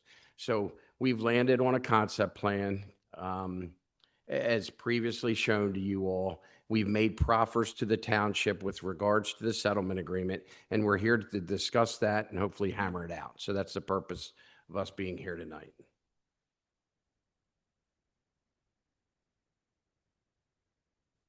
Thanks, Ray. I know the board has some questions. Is this the appropriate time to ask those to you? Absolutely. Yes. Mr. Alaban, do you want to have some questions? Sure. Do you have any, Christy? Not right. Okay. So, number one, all of the appendix should be attached to the second amendment of the settlement agreement, correct? Correct. So, and in the appendix, and I know we keep going back and forth with the PennDOT required improvements, but is there any design or standard for the improvements that are needed that could be attached to? So I'm gonna let my engineer discuss that in detail with you, but Right. I was negligent in saying that we do have the majority of our studies completed to date. So last time I was here, we did not have the traffic study. We have posted the draft traffic study on the website, as I told the community I would do. We've also communicated the traffic study with the township. The township's engineer has reviewed the traffic study. And we will be going back and forth with the township's engineer regarding that. And just to clarify, it's referenced, but the full traffic study is 766 Right. pages. And that's why it wasn't incorporated into the packet for review, but it's available for that at the site. But I understand the traffic study, but I am talking about the outcome. What are we going to see? Are we going to see a roundabout? Are we going to see an over and underpass? Are we going to see, what I see nothing. I see no type of improvement other than we will comply with whatever PennDOT says. And I got a lot of faith in that, about as much as I have in DEP. I was going to ask the question earlier, if anybody has any faith in DEP, please raise your hand, but that's where we're at. So hi, I'm Neil Kamens with Chester Valley Engineers. We did not do the traffic study. Traffic Planning Design, TPD, did the new TIS. In there, they include a list of the improvements. So there is not a finished improvement plan like you're going to see when we apply for the highway occupancy permit or on the plans that come through for subdivision approval.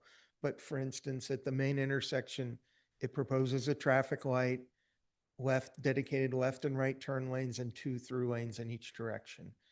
I don't off the top of my head remember all the improvements, but they walk through exactly what's at the Sunnydale intersection, the new main intersection. The number of right in and right outs that's in the TIS does match our concept plan. So what you're seeing is there, they take the added lane, both entry and exit, and they drop into the ramps to 7. So where there's an added lane, it'll drop down and be like a right lane must turn right onto 7. And the same way, people coming north from Delaware turn left at the ramp, it comes on and continues.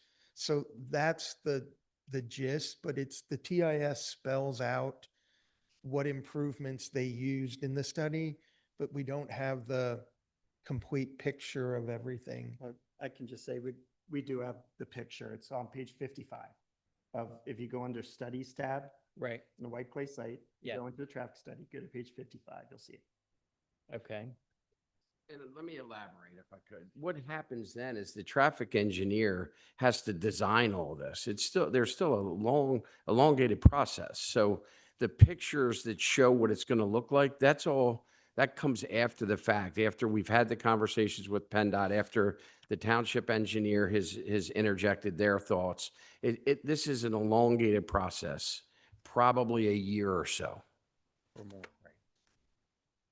You had also asked a question previously about when are the improvements required? Correct. That's a great question. That is all dictated by PennDOT. So from where I'm sitting, it should be dictated by substantial completion. Yeah. 25%, 50%, or something like that. That was my next question. Road improvements timeframe. Where can we meet on that? That's all I'm asking. I think I'm not trying to avoid the question. It's just part of the process. What happens, Steve, is we have to go in front of the planning commission. Planning commission's probably going to dictate some terms. PennDOT's the one that's going to dictate the terms. In similar jobs, it's typically done on occupancy permits. Once you're given X amount of occupancy permits, you have to have completed X. You're not allowed to issue any other building permits until X and Y are done, for instance. Is that something that we should put into the settlement agreement? See, this is a little bit different than your typical land development. Yeah.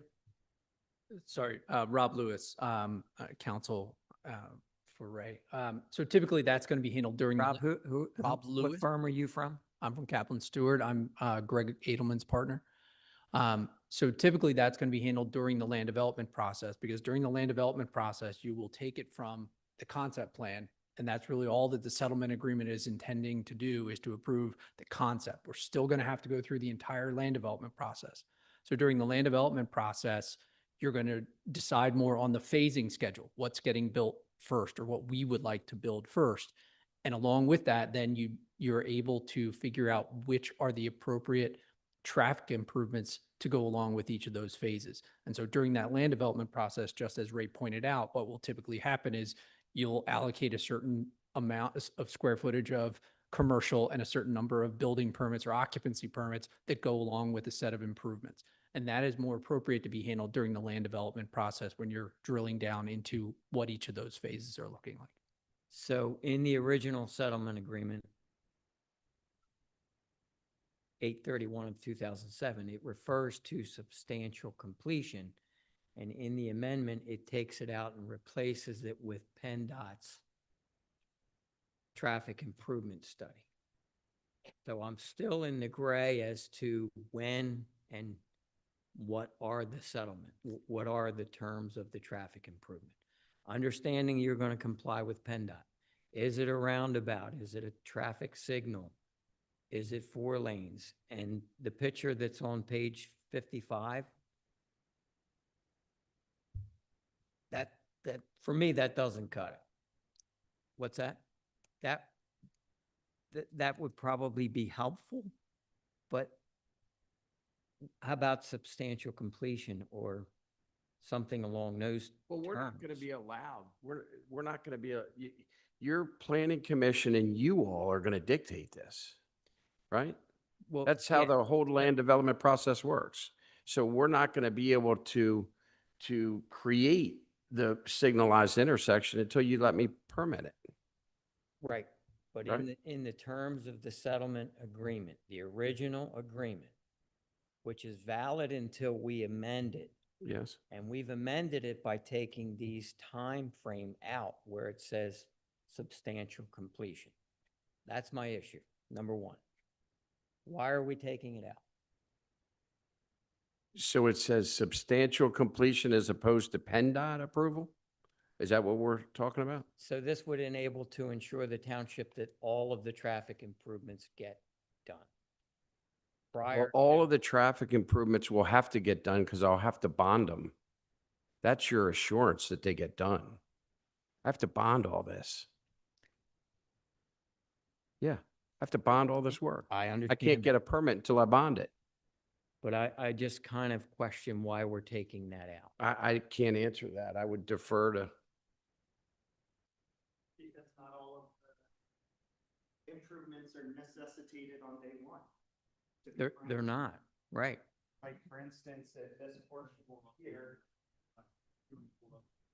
we can just do this. I mean, one of the improvements is a rerouting of Sharp Road at the 41 intersection, but that really only affects this portion of the project. If that portion of the project hasn't been built, then it doesn't make sense that that should have to be done on day one. It does make sense for you guys to maybe make some sort of requirement that that gets done before a certain amount of building permits gets issued for that section. But that's what Ray is trying to say, is that's not a job for the settlement agreement. That's the job for this site review process. the land development process. We have a 2-year process ahead of us where we're going to be going with you guys in the planning commission. So this is, Like this. I agree. And this is a very complicated settlement agreement where it goes back and forth and back and forth. And I would agree with that if, in fact, there wasn't the conflict or dispute terminology in there and the number one for the engineer, if there's conflict dispute and it names some old engineer who is Theodore someone, can we just agree that, and it says this in there, but can we just agree that it would be mutually agreed upon by the township and the developer to pick a third-party engineer to settle disputes? Absolutely. Okay. Can we word something like that? I think it's already in there. Okay. That's all. But mutually Absolutely, agreed. Steve. Yep. Okay. The next thing would be,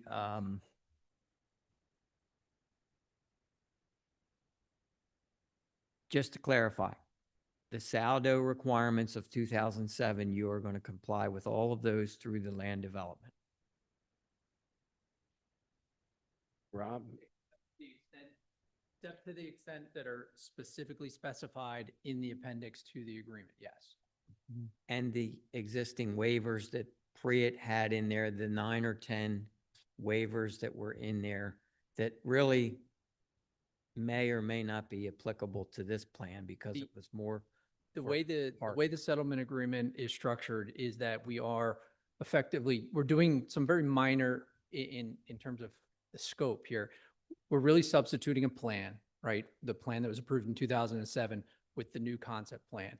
We then also, our engineers, to the best of their ability, have reviewed that concept plan to understand what deviations that plan requires from the applicable ordinances. The same thing happened with the 2007 plan. They made a list of the things that were deviations and said, the settlement agreement approves these deviations. We've now said 2007 would be done. That's gone. That plan and those deviations are gone.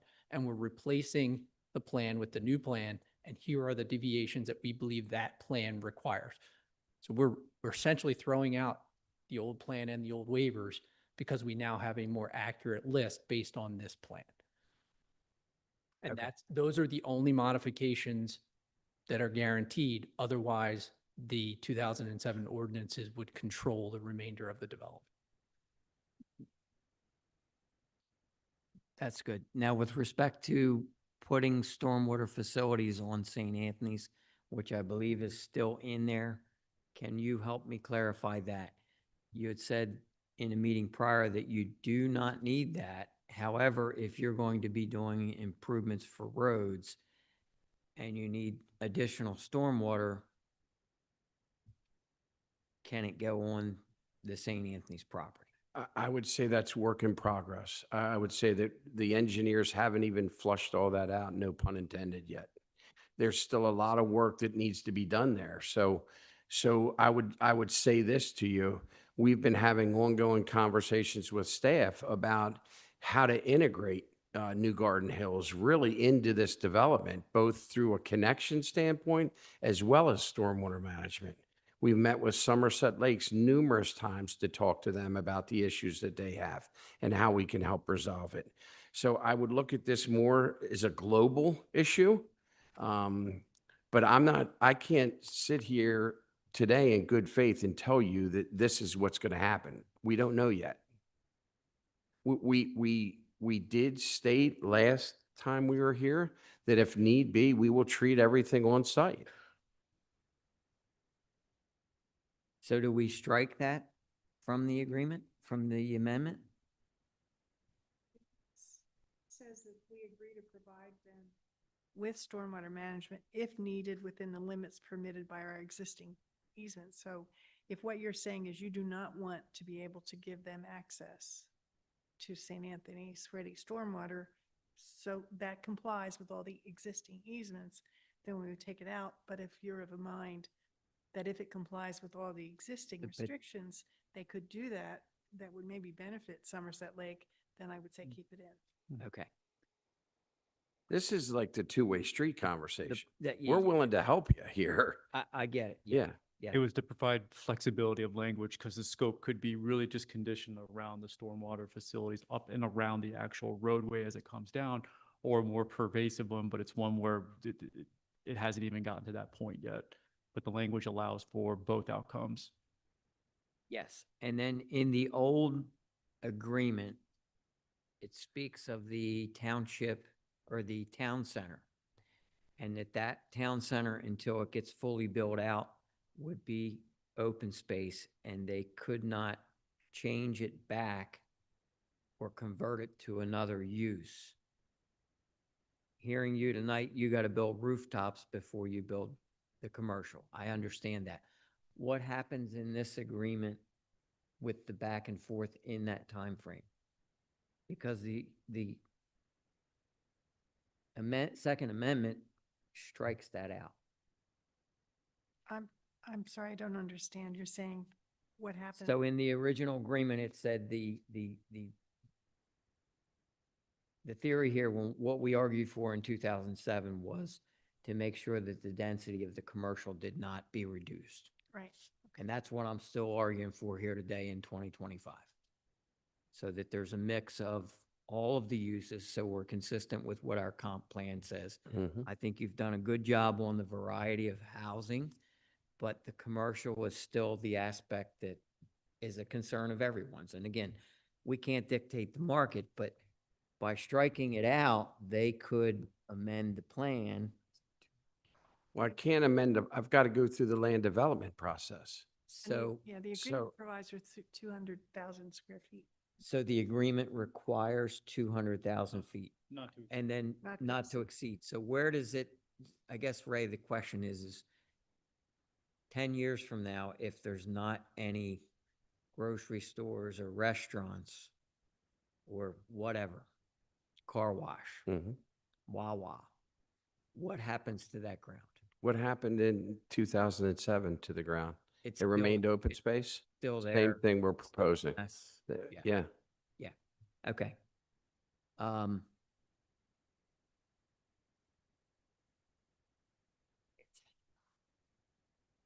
It says what? Approximately, yeah. Approximately. And again, it's work in progress. And then on the fees, you're going to pay all of the fees, the normal fees, reimbursement of our engineer, reimbursement of the solicitor's time. Yes, All the of answer is yes. All fees and permit fees will be provided.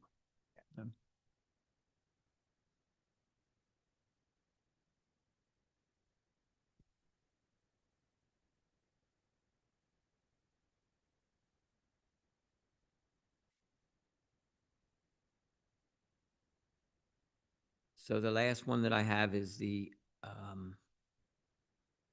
applicable saldo requirements. For purposes of this agreement, the term applicable saldo requirements shall mean the provisions of the saldo, unless the provisions of the saldo is replaced with an alternative chosen by Chester Valley engineers, which provides a solution to the issue addressed by the replace saldo provision. Is that all part of the land development process? Yes. And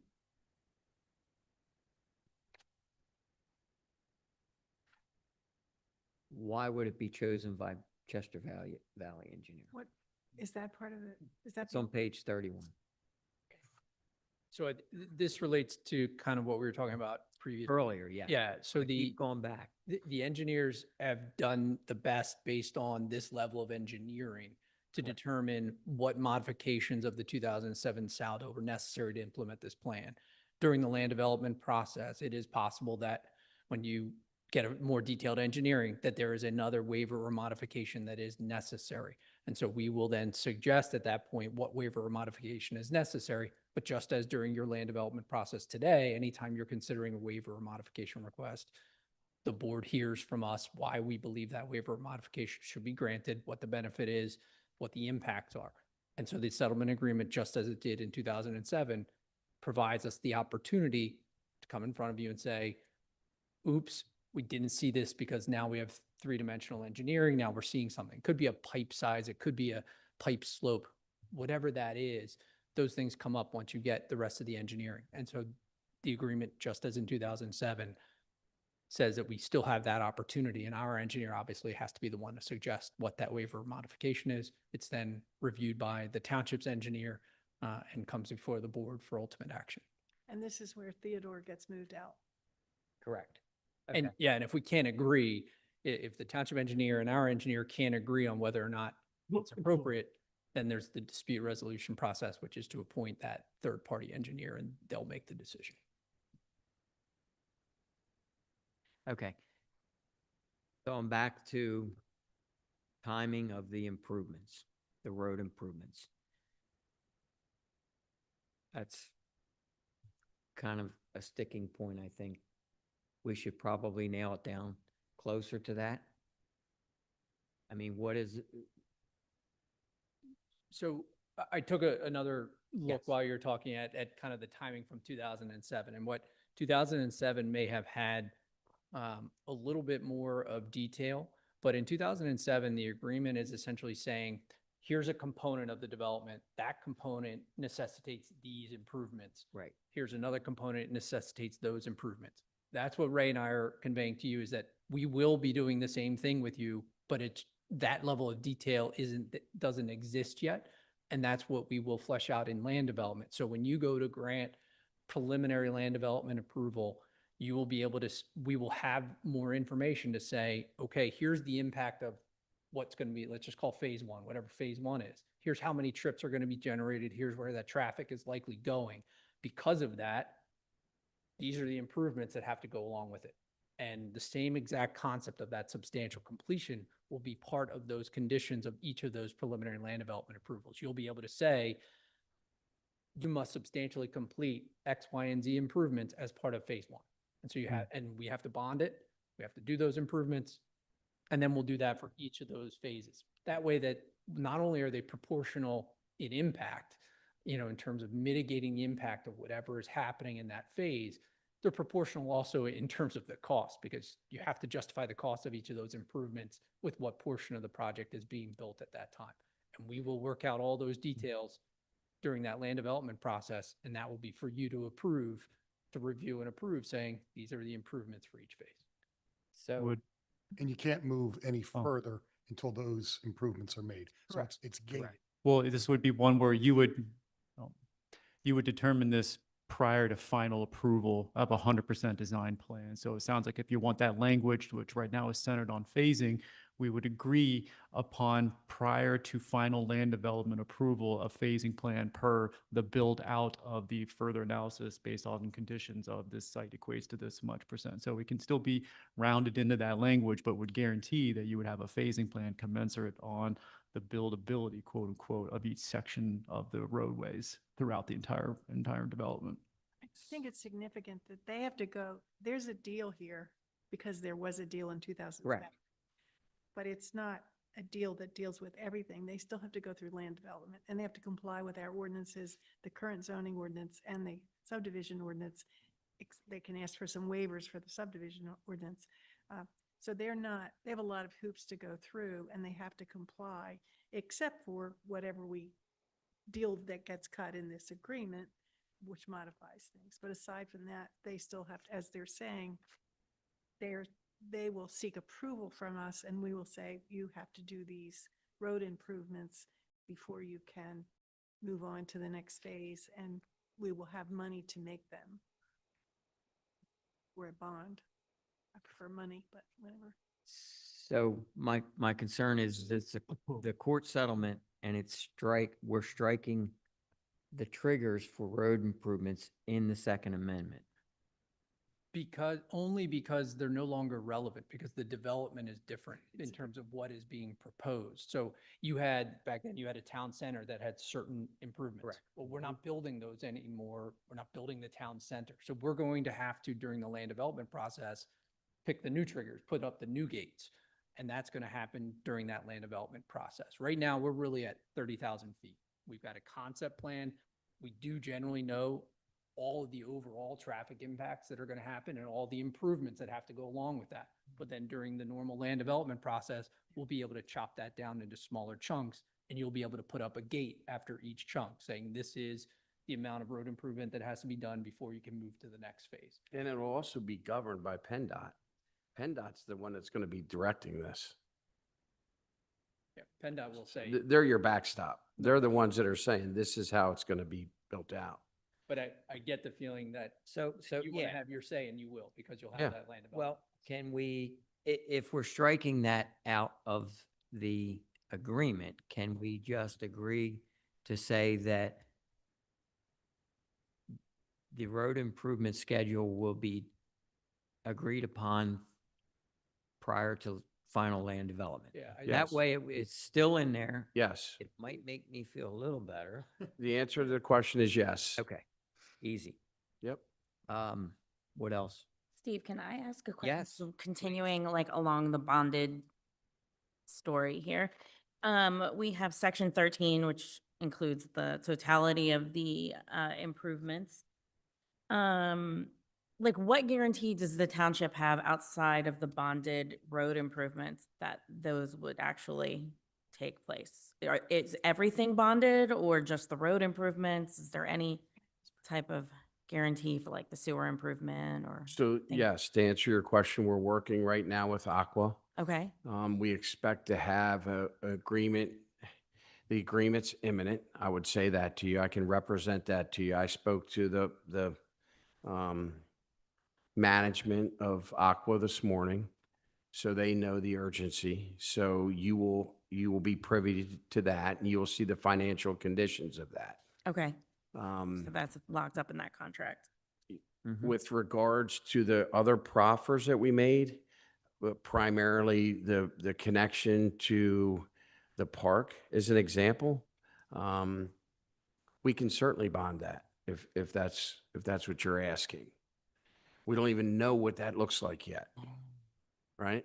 What we did is we said, we're agreeing to do this, and we put a budgetary number to that and said, we're committed to making these improvements. How do you ensure that we do it? Tell me. Yeah, seriously, I mean, I'm not You know, I want to. Here comes your lawyer. And, Phone a and friend. I'll make the suggestion for Ray. How's that? So, a number of those, the bigger ticket items Yeah. are bonded improvements. The PennDOT Right. improvements are bonded in their own way. Aquas, which is the biggest ticket item, we don't get to final plan approval unless we have approval connection. to build, to Right. put in the sanitary sewer. So the two biggest items are clearly handled. In terms of the others, when each of the other items comes up as part of that phase, that's going to be considered public improvement.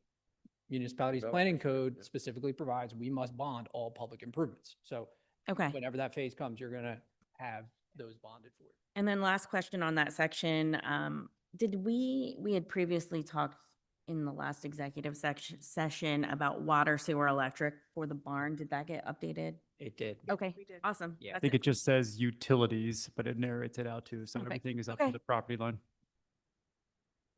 Yeah, and then that is, so we're not going to take possession of the Hayden House. You're going to retain that, the historic home. You're going to fix it up, retain it, and rent it out or do whatever with it, right? Okay. Yeah. That's in the amendment. But it says in the amendment, are we going to accept donation for the barn? Or is the barn for us to do what we want with it? They're going to dedicate it, offer to dedicate it. We don't have to take it. I think it was So within it- 3 months. We can Within take 3 months of months. final improvements to the barn structure, and that was one where the structure is about stabilization, refurbishment, and utility access provided. No other on-site facilities agreed upon, just that refurbishment function. We do or do not have the option to opt in and dedicate that barn as an asset to the township, should we seek to do so. And if we don't take it and they So- adaptively reuse it, it shall be permanently, they have to permanently maintain the barn in good condition. And it's going to be open space.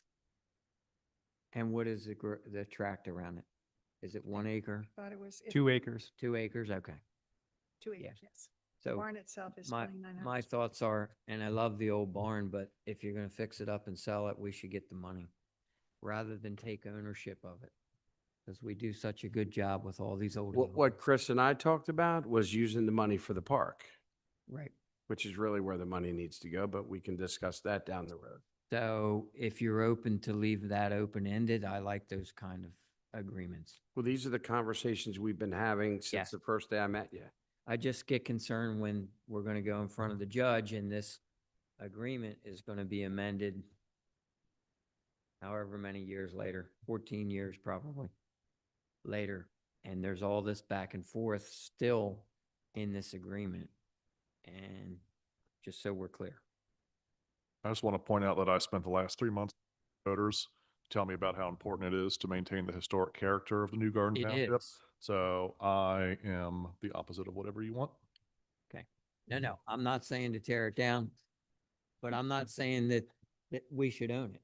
I know, I understand. I'm just saying I like it as it was. I think it should As be it's been fixed up. structured. and If you sell it, you sell it. We got a call last Wednesday or Thursday about the condition of the Rowan House. I got an email from Chris. And just to clarify, Hayden and Rowan are the same thing. Hayden is the most Yeah, I recent got it. name. Rowan is a historic name for the property. So it is the Yep. Rowan property.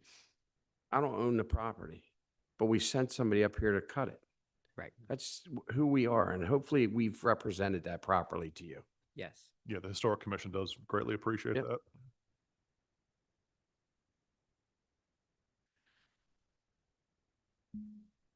Any more questions? Do we have anything else for Ray, or is that it? I know this was. This was a continuing discussion based off of just all of the finalities of the draft in this case until a motion upon an agreement with final, it sounds like iterations. But if it's one where if the board is prepared, it would be a motion to recommend. I don't know, it would be the Motion to enter into. motion to enter into the amendment to the settlement agreement, given the, you'll do it better than me, so here you go, Annie. So if someone has a mind to do this, a motion to approve entering into the agreement with Priet as presented with the adjustments outlined by members of the board, which are to remove the engineer whose name is Theodore something from the agreement and to instead have it remain a mutually agreeable engineer to settle a dispute.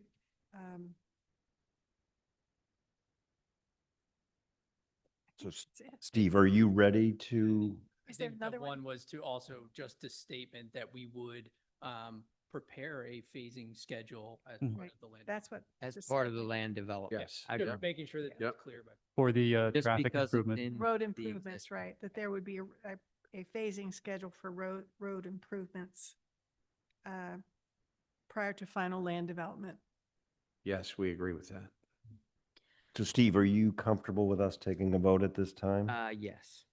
Okay, do we want Winnie to repeat what the vote would be?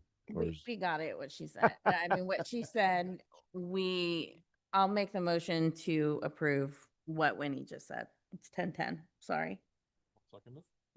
All in favor? Aye. Aye. Any opposed? Guys have it. Thank you, Thank you. Ray. Thank you. Thanks for coming in. Technically, it's fall back, so we're in daylight saving, so it's 9:10. The night is young. Richard, you have a question? Yes. Yeah. Okay, I think I asked this question the last time. Ray and his group were here. What's next? Does this open up does this give them the final approval to start moving on to the next stages? Or are there other, I would say they now begin to design and put together a plan that then gets submitted back. So this agreement changes the old agreement that was of record. And now they will take a certain period of time to design the project. The next step would be a planning commission first segue into the updated concept plan, now into a more design and engineered plan, and go through the normal motions of a land development process. So that was enacted in July when they submitted an application. Mhm. And then we had to go through this stage to amend the settlement agreement process, which gives them guidance to move forward with continuation of the ongoing land development in a much longer process. But they needed this in terms of an ability to go forward with heavier engineering and design for the project. And so I would expect this to come back at some point in the near future to the Planning Commission as the next public update on the project. Does that sound about right? Yeah. Okay. and then the, Richard, I think as a reality check, we have 5 days to jointly file a motion to amend the settlement agreement. Then it's up to the Court of Common Pleas to approve it. okay. Then all that was just said will be done. But Mhm. prior to that commencing, 5 days and doesn't being- start until Priet signs it, because you've approved it. correct. We haven't executed it yet, so we Right. can work with those days. And the owners are still Priet, Pennsylvania Real Estate Investment Trust. Right. What I'm told is, once the settlement agreement is done, Ray will purchase the property.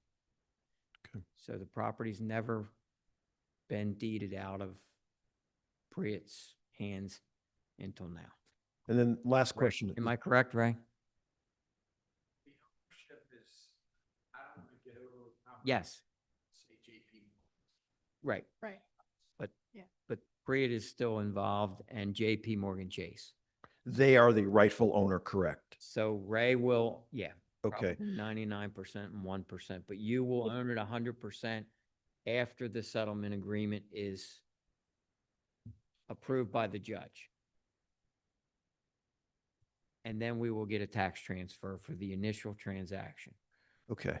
And then the other question I have is that the terms of this Second Amendment are specified, I assume, within the framework of the agenda, correct? Yes. And if you could in be the agenda. specific and just help me out, what page are they located on? So Just to it's, help. for actually, people who we're in- go to it here, but it's in the agenda packet tonight. It's Yep. all hyperlinked. So if you just go to the business agenda on the second page, click on that, it'll go to the first part of the settlement agreement document. That's the proposed and now approved Second Amendment to the settlement agreement in terms of our party into it. Okay. But then all of the exhibits in the appendices include all the prior documentation, the Great. original one, some other aspects of the exhibit packet, but that's all in there for today. Great. I thank the audience for their patience and everyone for supplying me with the information. Thank you so much. Thank you, Richard. Thanks, Ray and team. Moving on, the next item is the Smedley Perv Smedley Preserve MS4 update. Chris? Yeah.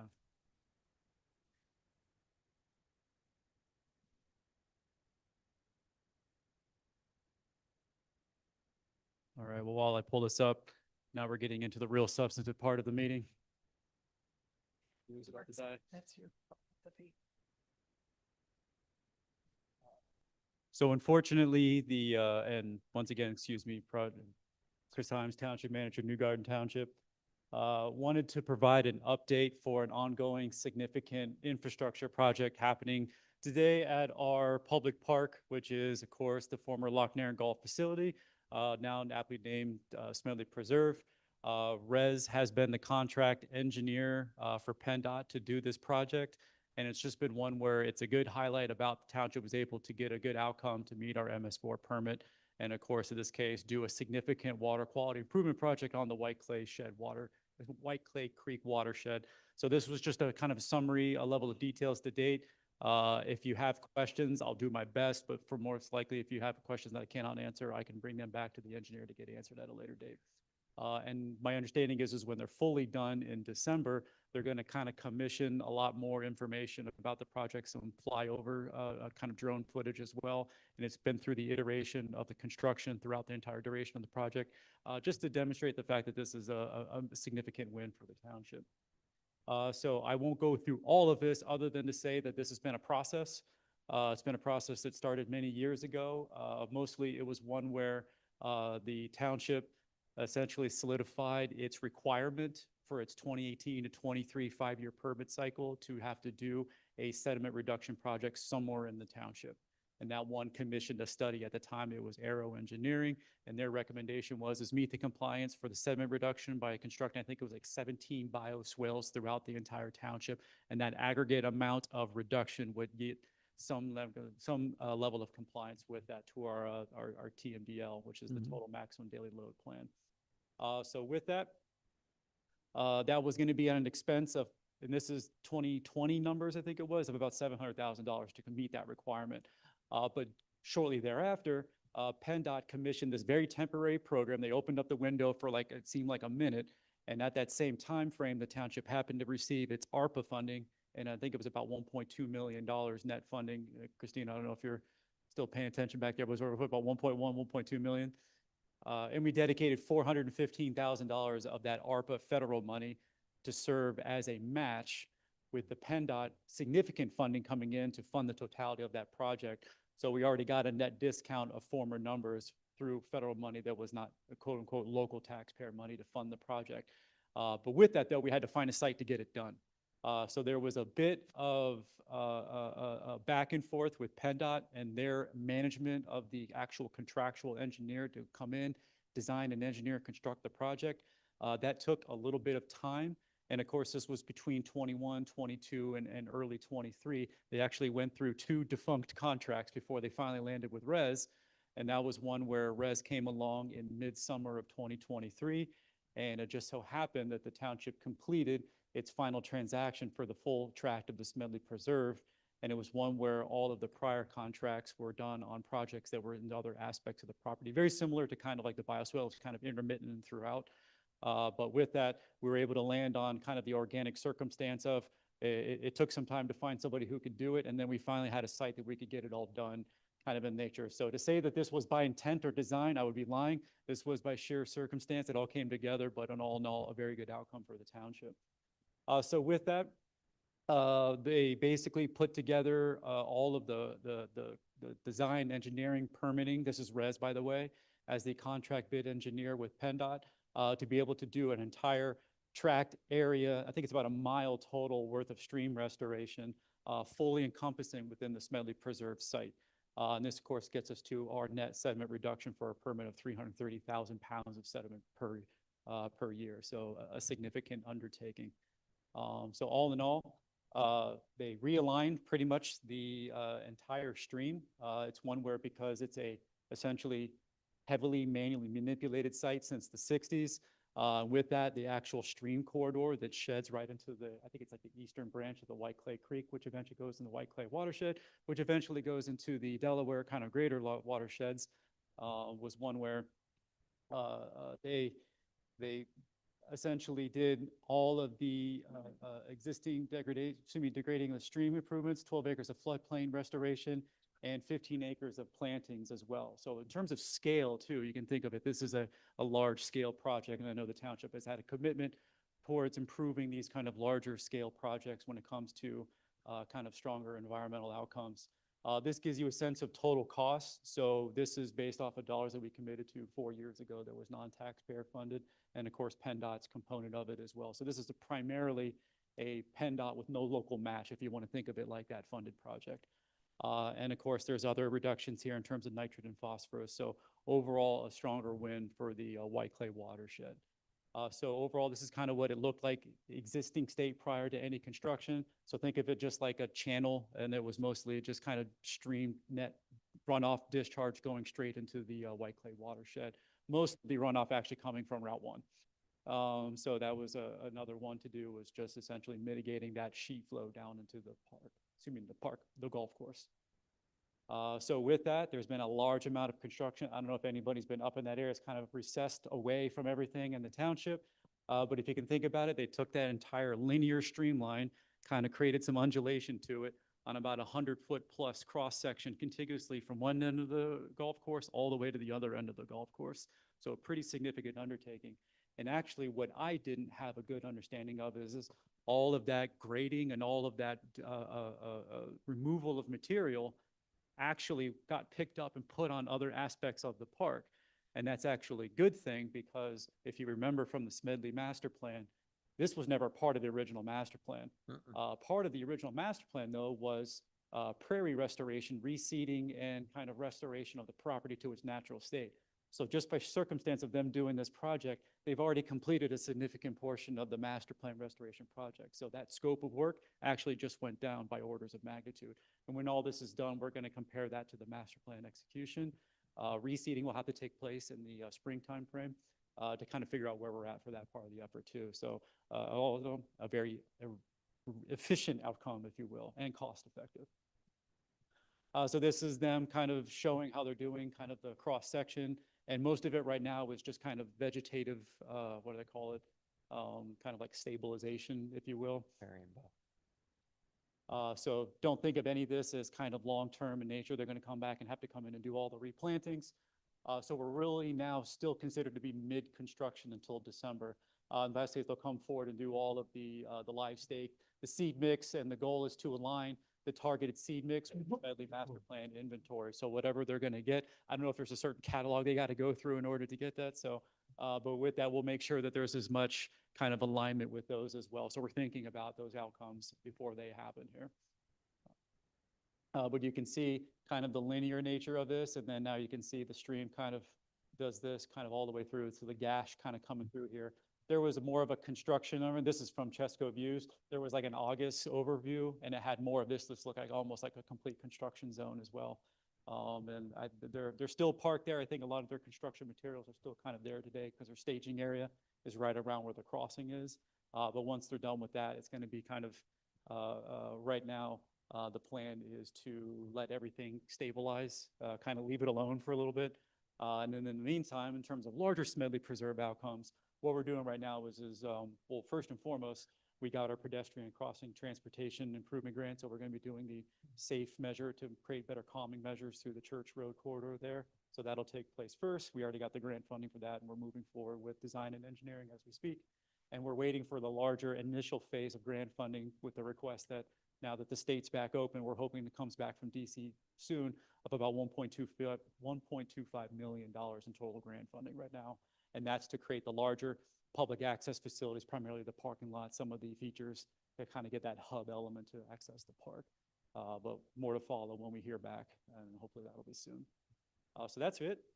Pretty basic in terms of an overall update. Just wanted to show that that's one where there's been a lot of effort that went into making sure this kind of happened. Started in, it was like June or May timeframe.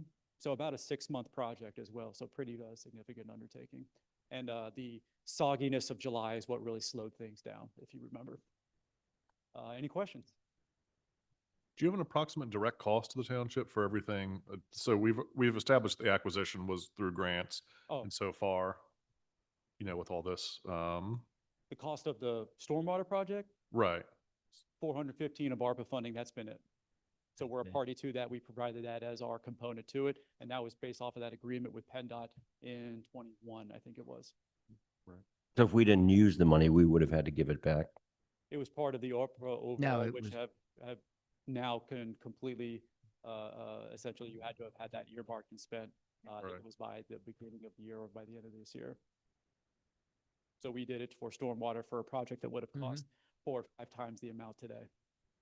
So a really good deal. Really good deal. Thanks, Chris. So next we have John Martin, the East End Hangar Development Project. Thanks for waiting around, John. Thanks for the reminder why I'm here. Good evening, everybody. I'm here tonight to talk about the East End Hangar project. We do have a brief presentation to put up, but just to give everybody a summary of why I'm here and coming up with this request is we've recently been approached by a medevac company to relocate their helicopter to the airport. And in doing so, it would require us to have a facility to house said helicopter. The requirement would be a 50 by 50 box hangar with an attached residence because this type of operation is manned 24/7. So we looked at, when I say we, the airport consultant Trans Systems and I looked at some options to build this type of facility on the available land at the airport. A 60 by 60 box with a residence attached is about a $2.2 million project to accommodate one tenant. We have a hangar waiting list of about 100 active aviators looking to move their airplanes to the airport. If you take that 100 and weed out the ones that are currently buying airplanes or building airplanes, you end up with about 60 people. So that's still quite a large amount of airplanes looking to relocate their airplane to the New Garden Airport. So how do we sort of kill two birds with one stone to be able to accommodate the medevac helicopter for the airport and as well as the community, but also to satisfy some of our existing hangar waiting lists to improve overall operations at the airport. We have a pad site at the airport, which actually is a photo on the bottom left here. In 2014, we built the new East End hangars utilizing the multimodal transportation grant. It was the first multimodal transportation grant funded to an airport, and it's the first airport to complete the project. So it was a very successful project. In doing this, we also had a pad-ready spot. So we also built in the stormwater considerations for another row of T hangars. So talking with the engineer, the concept was, well, we have 2 box hangars here on the bottom left. And this end unit is currently occupied by 2 tenants. What if we build out the row of T hangars, relocated those 2 tenants, and that would free up that space so we could accommodate a medevac helicopter within the existing box hangar. And then also we would bring in to the equation new T hangars that we could then accommodate homes for 9 other new tenants to our airport. So we continued down that path. We looked at the cost of building 10 T hangars compared to 1 box hangar, and it's about $1.2 million versus $2.2 million, so essentially half. We also have the opportunity to leverage state funding utilizing the state capital grant program, and that will allow us to go after $700,000 of that $1.2 million for construction. With a capital budget program with the state also comes a fairly large local share. And for us to swallow that local share in 1 year would be very hard to do. So we could go out after the Pennsylvania Infrastructure Bank loan, which is at 3.75% for up to 10 years. And if you look at the numbers, at that point, things start to make sense year one of the hangars opening up. So what I'm proposing is that we go after a capital budget grant for $700,000. We also, what I'm proposing is we apply for a PIB loan for our local share to cover the costs of construction. And what that looks like year one is the hangar rent would bring in about $62,000 additional fuel sales, and the additional fuel sales is based on an average of 100 to 125 hours flown per aircraft, which is about average for most aircraft owners.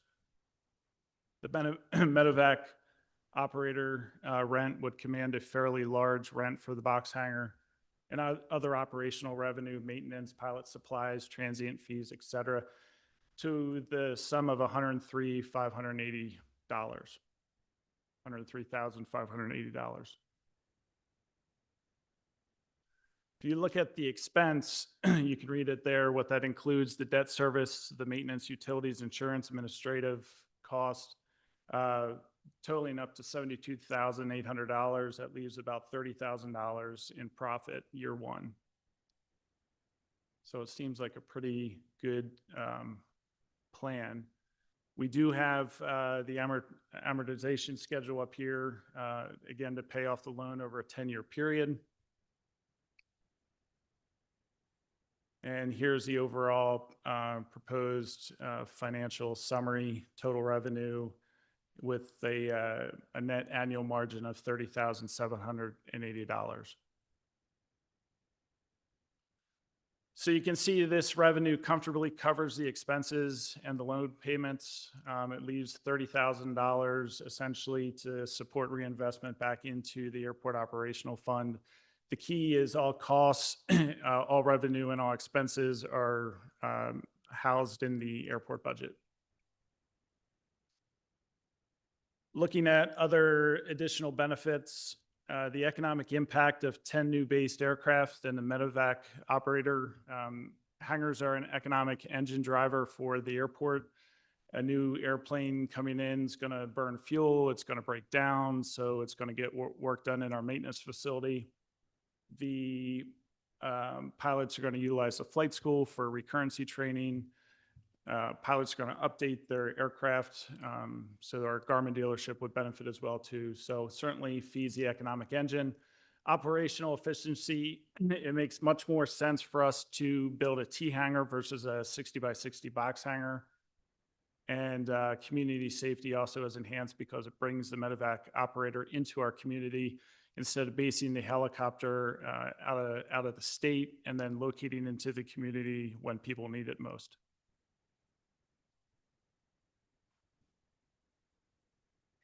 So that's kind of short and sweet summary of it. I'm here tonight to ask for approval to move forward on going after the capital budget grant, and also if we are successful in getting the capital budget grant to be able to apply for the PIB loan for our local share.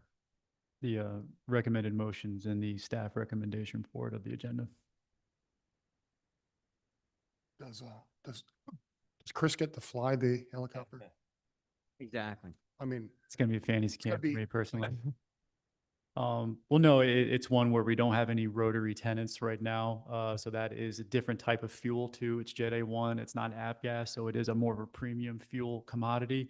And that brings the ability to provide that fuel for sales. And it's also one where now that you have that based aircraft, that's one aspect, but the ability to attract other rotary transient traffic to come in and now do refueling, that's not baked into the cost of this. So transit military helicopter that come through overhead at any given point in time could in theory then do a pit stop at New Garden Flying Field to get fuel. Same thing with any turboprop airplanes that would, or that do utilize the airport, they could, fuel Anything up that there. goes on a 3,700-foot runway, they can land. Yep. So. Okay. I don't have the motion in front of me, but I'll make a motion that we proceed with the proposed planning and apply for the $700,000. Upon approval of the $700,000, we would then authorize the $500,000 PIB loan. And just in terms of the loan, we did a cost not to exceed of the totality of the loan, because you're talking about amortization, so you're totally approving over the scope of the entire 10 years, the 593. So it would be not to exceed that number and possibly come in under if you paid off early too.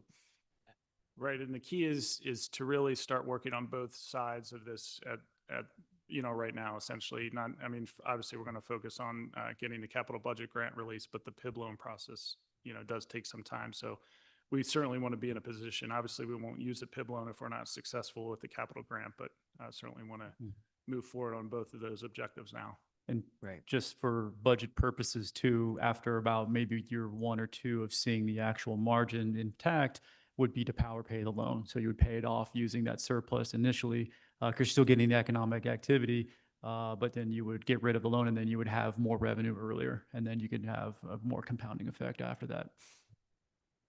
Okay, so to complete the motion, not to exceed the 593,000 on the PIB loan. That's my motion. Is there a Given second? approval of the state budget request.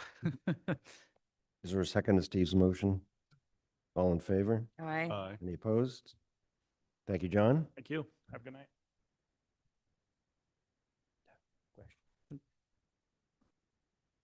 Next, we have the one, I need to get his signature. oh, sorry. Ron?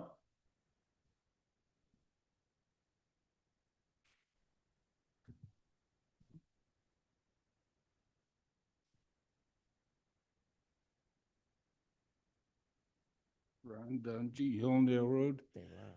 I have no opposition to this thing. I just have one question that I would like a yes or no, because I'm not financial. Are the residents of New Garden Township the bottom line responsible for this loan? So my guess would be yes, and they also were responsible for the airport because it's I owned by understand. New I Garden didn't, Township. yeah. Yes. Thank you. Am I right? Correct.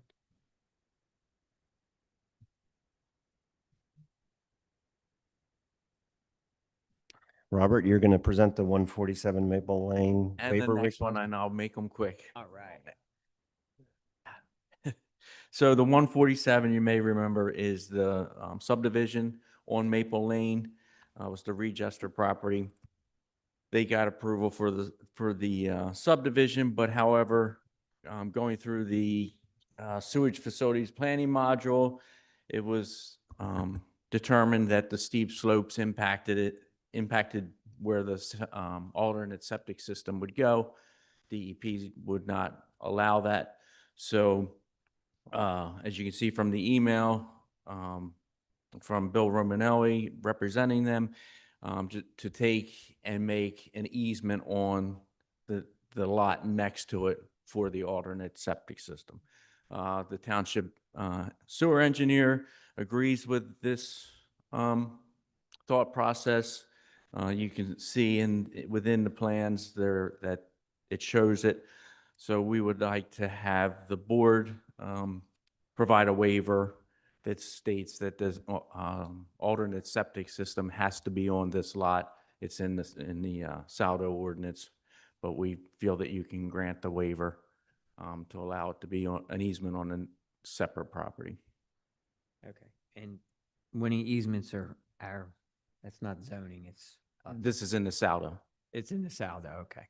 I'll make, Southern Health. Yep.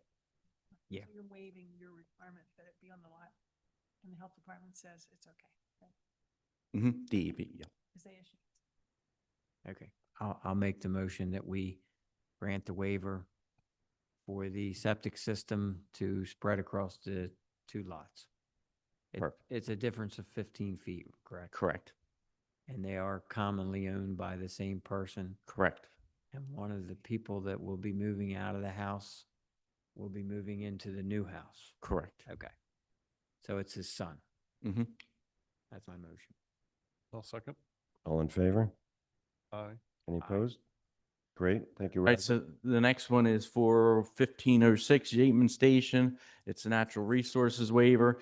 This one, again, to your point, is in the zoning ordinance. However, we feel that between the township engineer and Tom Shire with Hillcrest, we felt that the ordinance clearly states that the modification can be made by the Board of Supervisors, even though it's within the zoning ordinance. So there, Tom has kind of outlined why they need the waivers from the natural resources, just from terrain. It would be a non-buildable lot. It was an approved lot in a subdivision plan back in 2000. So we feel that it is a Board of Supervisors may grant the waivers, even though it's in the zoning ordinance. Yeah. Provided they're not seeking any other zoning relief. Correct. Okay, if that's the case, I'll give them the waiver. I'll make the motion for the waiver. That's the way it's written in the ordinance. Correct. The board has the Yeah, authority. yeah, if you're talking about area, and there's a line in there for area and bulk and those things, like they couldn't go deviate from the zoning ordinance for 2 single-family dwellings when there's only 1 allowed, or any area and bulk type of things. This is just strictly for the natural resources. Yes. That's my motion to grant the waiver. Is there a second? I'll second. All in favor? Thank you. Aye. Any opposed? Okay, next, Pleasantville Farms. Is that you too, Robert? Sausage? Does this say, it says a sausage shack? I just wanted Yes. to be clear. Yeah, and that's for his own personal hobby. Correct. Yes. So the Pleasantville is just an escrow release that was approved by the township engineer.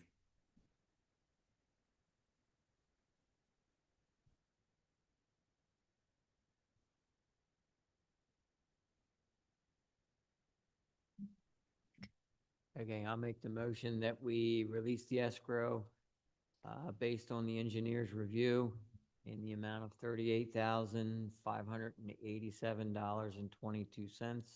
And that's for the Pleasantville Farms project. I'll second the motion. All in favor? Aye. Any opposed? Great. Now we have another escrow release, Copper Leaf Ridge. Correct. This one's for the Bancroft, Rouse Chamberlain townhomes. Same scenario. Engineer signed off on it. So this one's in the amount of $295,877.40. Is there a motion to approve? I'll make a motion. Second. All in favor? Aye. Any opposed? Great. And then Penn Green Road Detour. I'll refer to Winnie. Last month, discussion about the detour on Penn Green Road for the Pleasantville project. It says you have to set a detour, so resolution number 2025-16 does that, and it really relies on a map produced by the engineer location. Penn Green Road will be closed on 2 weekend days and only in May. But the law says we have to post when establishes it will be on Star Road and Santilli. And Santilla. by the school district. I didn't do that as it's supposed to be. And we don't know when the actual date is.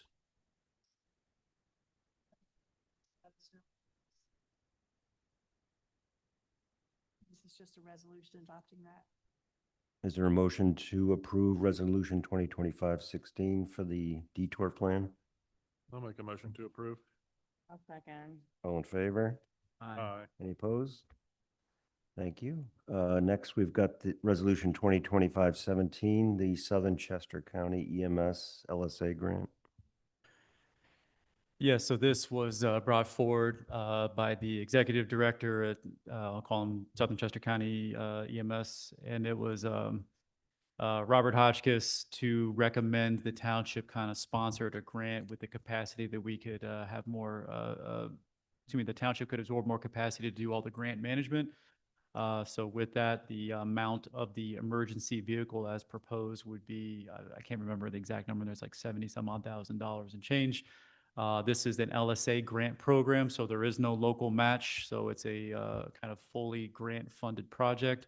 And this is, of course, to increase their paramedic apparatus that they have available at Southern Chester County EMS. And of course, they are integrated with Avondale Fire Company as an embedded Medic 94 unit. So this would also increase capacity for Avondale Fire Company's just EMS response function. So with that, the resolution is part of the overall collective package for board to approve that will go into the finality of the final packet here to be submitted tomorrow, essentially, when approved. And I think the deadline for the grant, this LSA grant window is by November 30th. So in terms of when we'll hear back, more to follow, but that's at least to get the application in. The Southern Chester County Regional Police Department just recently, last week, put in a similar request to do another emergency vehicle because per the terms of the grant, those types of vehicles are eligible for it. And if you have any questions. So is there a motion to approve Resolution 2025? I'll make the motion. For an LSA grant? I'll In second. the amount of 387,26. All in favor? Aye. Any opposed? Clarification, solicitor. I'm on the board. Should I not vote for it? The board of Medic 94, that is. Well, you know, I think you can just note that you are. I don't think it's. Okay, I'll note that I am, and I also agree to approve. Great. Thank you. And then lastly, we heard the presentation earlier on the Mason-Dixon Arc Corner Heritage Interpretation Plan. Now we need to vote to accept. I'll make the motion to accept. I'll second. All in favor? Aye. Any opposed? And then next, we've got the manager's report. Chris, anything you want to cover there? I'll try to make this pretty brief. I thought with the topics that we had today, we might have some people stick around to talk about strategic communications in the township, but alas, not people willing to stick through it here. So I lost my Motion to adjourn. Second. motion to adjourn. All in favor? Hey, talk down. There you go. Aye. John left the clicker up here. Well, this is just one where we're trying to identify future ability to invest in some resources to basically meet the needs of the community as they have stated in our own community survey about how everybody wants to be spoken to in a more consistent and valid and higher amount of frequency. And it's one where do you even start? So we're trying to basically just meet people on their terms. So with that, a lot of people kind of get caught up in the fact that this is kind of how townships have always done it. Very paper-based pamphlets, newsletters. You'll have like an email, a mail envelope kind of packaging campaign. I think we used to do it with like a volunteer force of people who come in and like build these like newsletters and brochures and fold them and put them in there. It's just one where today that doesn't exist. Nobody wants to come in and support the township for doing these types of consistent ongoing communications. To be able to satisfy the level of informational needs that are out there. If you can imagine tonight, we would have had to prepare multiple months in advance just to prepare people to come in and have their pamphlet brochure that we're going to talk about 4 months later, the settlement process. That's kind of the runway you would need to manage that with all volunteers, by the way. So with that, really, this is kind of the big, more national issue is there's never been more information available. It's never been presented faster than it's ever been. You have no control in terms of the validity and the accuracy of that content, and yet everybody will run to whatever they find first, take it as doctrine, and use it against you in a public meeting kind of thing. You've been there before. And so with that, we're trying to always figure out a way of how to be fast, consistent, accurate, combat misinformation, build public trust, gain consensus.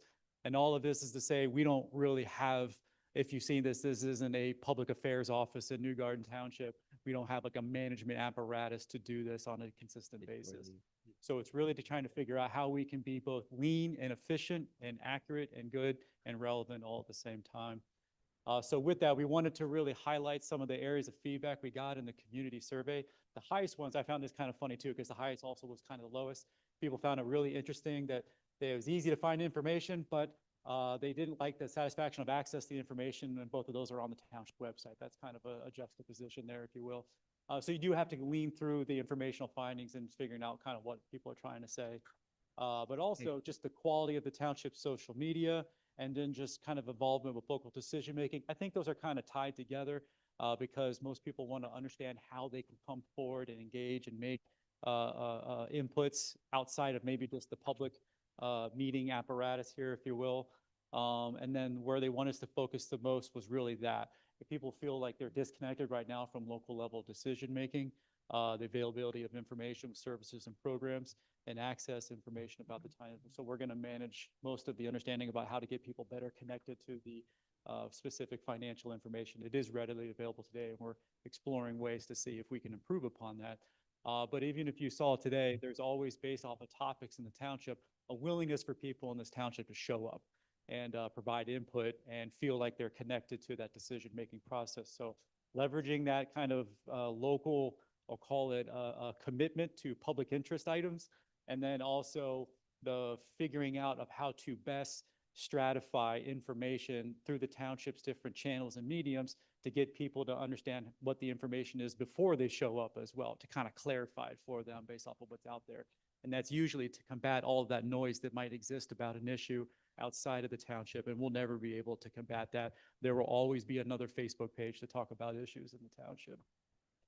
So with that, we know, based off of these, the only ones we really have, that those are the kind of the mediums. But then also, we want to align, kind of as I just alluded to, residents' preferences to seek information, also to understand that they're right now already willing to come forward and let us know what they're thinking. So, so we do have a strong level of public engagement, but in terms of that two-way feedback mechanism between township and residents is where we're trying to focus on. So how do we want to engage them is really the question here. And I know this will always make our solicitor a little bit uncomfortable through digital-based connections is obviously the advent of AI is getting there ever and ever increasingly at a pace that outpaces us all.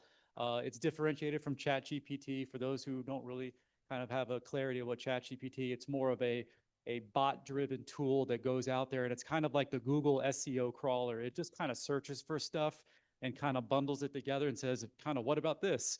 Without any kind of validity or accuracy on that return on it. So it's a less, it's less valid in terms of quality of research and depth of information that it's found. It needs to be heavily governed with some sort of sense of validity, due diligence review on top of that. Now, what I'm saying about AI is if you can tell AI where to point specifically into the resources that you want it to look at, it can actually manifest stronger interpretations of that information, learn based off of the questions, and continually improve upon the search yields you're doing that to direct you to where you need to go. Because ultimately, as a community, and especially as a township, the biggest thing we get is we're trying to replicate getting a phone call, trying to figure out how to answer people's questions and get them to the resource that they normally get it to provide. And sometimes that transaction, if you want to think of it that way, can be a few seconds. Sometimes it can take a pretty significant amount of time, and all that time is thrust upon anybody who willingly picks up the phone in the township admin space and has to just search for somebody's answer, even though they have probably no idea what it's about. And that's based off of the fact that we have committed public servants in our township hall spaces, and they find us to be even pretty courteous when they actually engage with the township as well. So we're doing our best with what we have. So why not give us a better tool set to do that? So that would be kind of digitally effective for the township, because we can thrust new tool sets into the same mediums that we have today that take that coursework, if you will, off of the shoulders of staff to get people to what they want anyway, which is just accurate information. And ultimately, maybe it's one where if I'm submitting a question and it ends up based off of the fact that I wanted to submit like a permit application for something, I'm doing all of this without even having to actually talk to somebody as a physical human being in the township hall space. So a good outcome. Another one is one where this is more experience-based. These are the ones where you're going to have probably more infrequent occurrences throughout the year, but it's one where, like tonight, we have a topic about something or a willingness for people to show up. Can we structure more organized, in-person, manual, face-to-face experiences? If I'm going to point you to an AI tool, I'm also going to point to the fact that you can meet with a human being, but these will be ones where learning more about the township. Can we do like a citizen academy, if you will? hey, sign up, we're going to do a registered enrollment, and people are going to, and I'm probably going to get a phone call from the chief of police here after this, but like, sign up for like ride-alongs, connect with the Southern Chester County Regional Police, learn what it's like to be a police officer or on an apparatus for a firefighter. Go with the Public Works, maybe sit on Hillendale Road next year and do a flag turner kind of thing, but just get people the experience of what it's actually like to provide services and gain clarity of what it actually is they're committing their taxpayer resources to. There's a bunch of different ways to look at that if you want to. Another one too is kind of telling stories through video content. Now I will, and after we did a video commercial, if you will, for the community day, if kind of the investment into the time and energy it took some staff members to put that together, several weeks to kind of put all and editorialize it. It's also one where you're kind of getting a not so enthusiastic in terms of willingness to engage with the entire video. And that's just one where I'll talk about here in a second. So, but this is one where I'm like kind of questioning now if this is like truly something that we want to seek to do, because it's like the return on investment, if you will. It's a lot of time and effort with very little engagement return, if you will. But this is a demonstration of an AI chatbot type tool. And it's one where this is a city in Florida. It's called Lake Alfred. They actually branded it Ask Alfie. Apparently they named their township seal, which is a largemouth bass. They named it Alfred, so they call it Alfie. And so that's the name of their AI chatbot. So it kind of like humanizes a little bit. I don't know what the version of that for a fish is, but they kind of made it more accessible, if you will. But with that, all of the stuff on their website and their .org, .gov, whatever it is, tool sets, this is what it's looking at. And so it's only looking at actual available information that you have. Right now, I'm trying to figure out if they have the ability to kind of go into the actual documents, not necessarily the narratives around it. So like, can I go into an Excel spreadsheet that's posted online to learn more about how much we've invested into X, Y, and Z? I don't think it's that penetrative. You can do this. There's like a two version. There's a where you can have it connect to your documents like internally. Then there's like the basic version. And to a certain extent, I would agree. It would just be one where I would still want to make sure that it's a tool that's also an engagement piece that's sitting on the website. So in terms of like a chat GPT box or something like that, but some sort of just mechanism of a front-facing community engagement tool. They also have versions of this that are essentially voice-based, so it's over the phone type stuff. So you call and you met the ring go once, and then the AI tool set picks up the phone and has your conversation for you in lieu of having a normal kind of receptionist engagement. But with that, you are one question away from basically getting to your answer with everything that you would need through that service, if you will think of it like a service. The one thing it would just be is our residents kind of on their terms comfortable with replacing their engagement with knowing that I'm speaking to somebody of a human being, and now we're going to more like kind of like a call center kind of function. We're replacing humanistic elements of service with AI tools, and that's just one where it's more of comfortability, if you will. So just something to consider. We did do the commercial. It's one where I think it was over 2.5 minutes, and we succeeded in getting people to pay attention roughly about 14 seconds on average. For the most part, more than half pay attention, less than 6 seconds on the video. No So way. about 2 weeks of work, and people watch less than 6 seconds of an entire 2.5-minute video. And we thought this would be one where, because it's a positive interest item, we're talking about engaging the community and resources and getting people out to a structured event at our park where we had 2,000 attendees. Maybe we'll get some engagement. And we did know that we got, less than 1,000 views. And it's also one where you can just see, it's like, you're probably going to always have this kind of in front of you, which is if it's short attention spans right now in terms of scrollability, Facebook and feeds and stuff. I don't know if we have to do some cool dances or anything else like that to kind of get people's attention. Maybe we'll do that for next year's budget. But with that, positive content's also less engaging than negative content. Outrage culture kind of dominates the stream and social media spaces. So maybe tonight would have done really well. In fact, I think it did. And then with that, more content is needed. We don't really know yet. So maybe it's one where people don't really have a legacy history of that type of content being available on New Garden Township's Facebook feed. So maybe after a couple more years of reps and consistency, they'd be more willing to engage, so who's to know. But this is just kind of conceptualizing a overall communication strategy of where you want us to kind of direct resources to. Should it be more focused on a commitment towards advancing technology. And there's a bunch of different programs and iterations and permutations of how different places do it. So it's just really, I wanted to provide that in terms of just an open dialogue tonight of things that you think would be more effective and just kind of get that conversation going forward.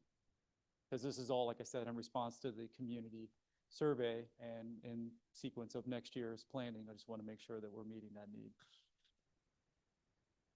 Fun times. Yes. So I don't know if you had any feedback or anything. Just a question, is 6 seconds like the average? It was for about half of the viewers, about 400 people that viewed that looked at it for less than 6 seconds. But in general, is there any metrics on? I don't know. Yeah, we'd have to get that. That's via the analytics on the Facebook feed. So we would have to measure it against ourselves or get someone else's information. But roll through. I'm pretty sure that's why TikToks and On I that. guess it was the precursor that was Vine. Like there's a reason Yep. those things are 8 or 9 seconds. But also I don't know, it's because of TikTok and because of Vine, now everyone's attention span is only 6 seconds. So it's just, now you're getting into like sociology and like human nature kind of stuff. We're fleeting people. We like to get on that thing and It's a scroll. long time for me. So like, what would you prefer? Like, would you want to explore more use of AI? Would you want to bring forward maybe some vendors to have some hosted discussions to talk about different kinds of aspects that are out there to provide more questions and clarity about the type of tool sets? Because I would want this to be more of a community-led process because this is going to be the thing that you're talking to, more or less. I think, even just as an internal tool, it could be really beneficial, like generating There are. newsletters, communication tools, things like that, that will take less resources. I mean, it does my stuff at work in like 30 seconds. And I'm not talking about, I use some unofficial, this is an official corporate sponsored ChatGPT function. How we did. Yes. So, There are definite internal uses to create. It's also one where obviously as much as you create, you still have to have that level of validation on it as well. We're also not heavily reliant on like memos and stuff like that to talk. Those are usually in like larger organizations in terms of, writing your statement piece on maybe doing some research and stuff. Most of the stuff we're doing is kind of just more like organization, like logistics, kind of getting the people to meetings on about having informational topics, but nothing yet. Do you have any idea what the cost would be of those Well, different? it's scalable. So you're talking about a city like Lake Alfred, like they're a very small city, smaller than we are. So it just depends. And normally they organize it based off of, you're probably talking about a few $1,000s for something like that. I think that would be worth a try. Maybe just have it as an introduction to the meeting and have somebody show up, and then we'll organize a very high interest, negative topic for the agenda to get more people to show up and talk about it.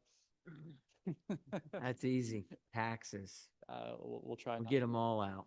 And Christy, maybe your daughter can come up with a name for it instead of Elfie. I'll let her know. Right. Can we hire Cora? Mike's daughter too. I think There the you two go. of them can like run the world, right? Really, it is just No, we're already that's good. starting. And we actually had some organization around more video content strategy. We did have one of the Kennett High School seniors participate in an internship who has a participation with the, I guess it's like the AV kind of club over there with the production, with their own kind of internal media group there. So it provides us access to their content, creating equipment, videography stuff. And we have more plans for having more like spotlights on community services, departments and stuff like that coming forward here. So more to follow. So we'll be able to see if what we do actually increases attention spans, if you will. At the end of the day, though, sometimes local government stuff is just, that's not very fun to kind of talk about, paving roads. But, all right. Well, no, well, then we'll organize in the coming months just more approaches to having engagements with a couple of vendors that could propose this stuff. You had one other item, right? What's that? Didn't you have one other item? The only other item tonight for consideration is just another topical item on air brakes. And it's just one where, and I have one email reference from Chief Greenwald to summarize his input, but all is to say from an ongoing kind of, we'll call it code enforcement functions. We get, or community complaints. We get a lot of complaints about the noise generated by air brakes, particularly in this case on Baltimore Pike, Route 41, Newark Road, and kind of mostly the state commercial corridors as well. It's a difficult situation to pin down. You do have representative examples of ordinances that are in effect that prohibit the use of, with the caveat in case in lieu of an emergency situation. And then in execution, you'll have an enforcement officer who just happens to be on the road at the same time it's happening, because that needs to be concurrent. You can't retroactively trying to chase a vehicle that did their air brakes, 7 hours prior on a roadway. And usually that is the same response. The person in the vehicle will say that it was because of some sort of need to avoid or do a sudden braking. So even the ability to cite, which would be the primary reason you would do said ordinance, would be to disincentivize through the use of, in this case, citations, to restrict the practice. So it's kind of like you're really, in this case, chasing an ever-moving target that you can't necessarily say that it's going to be a viable outcome. But this would just be one where, like we have done in all of our other kind of ordinance explorations, just get what your input of the actual issue is. And this isn't to say that we get bombarded with issues. It's just one where it's been the most predominant one about that in the township. Now, for me, I do see an increase with the increase of triaxle dump trucks coming down Newark Road because of the bridge in Avondale. So the problem is it's an enforcement nightmare. It is. Because when I get called on it, this dog ran out in front of me. It was an emergency. I mean, there's so many things you can do. Then there's levels of decibels. Is it factory installed equipment? I don't know. It's a complex problem. And it is annoying. They wake you up in the middle of the night on 41, I'm sure. Yes, and it would just be one where this ordinance is really one heavily commensurate upon buy-in from the police department as well, because they're the ones actually doing the enforcement of it. Right. And they've already provided kind of a sentiment that while they understand why ordinances like this come up, the practice of actually enforcing it is nearly impossible. So it's one where it might be visually kind of comforting to people to see the signs in place, but it never really is in execution something meaningful. And so it's one where it kind of comes back to, from a legislative standpoint, if you know it's not going to work, then why are we doing it in the first place? So it's just kind of one of those situations, but that's more for policy kind of determinations, more so than recommended.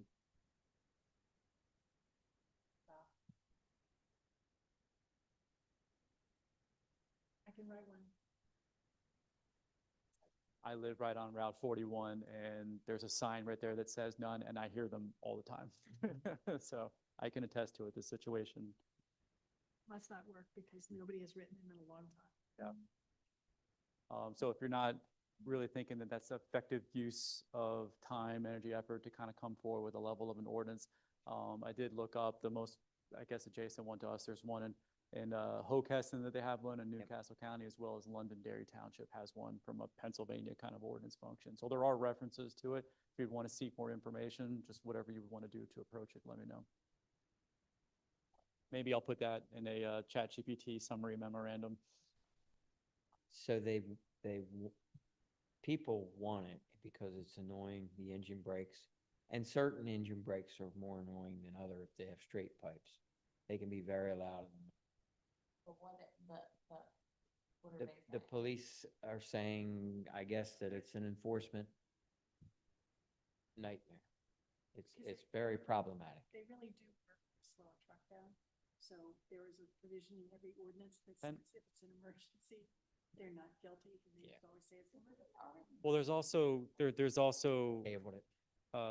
PennDOT actually allows for the use even outside of emergency situations, like certain roads that they see a certain gradient are allowable to do that because that's the only effective way for them to stop in time.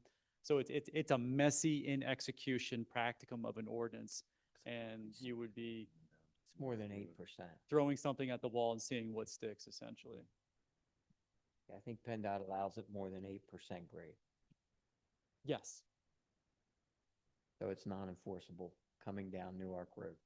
It is not. And we get most of our complaints actually from Newark Road. Yes. So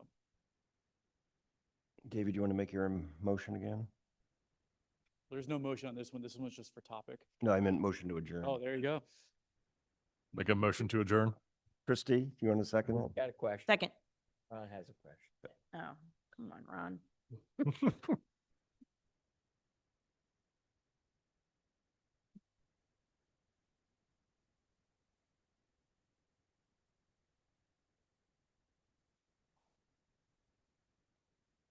Yep. That's true.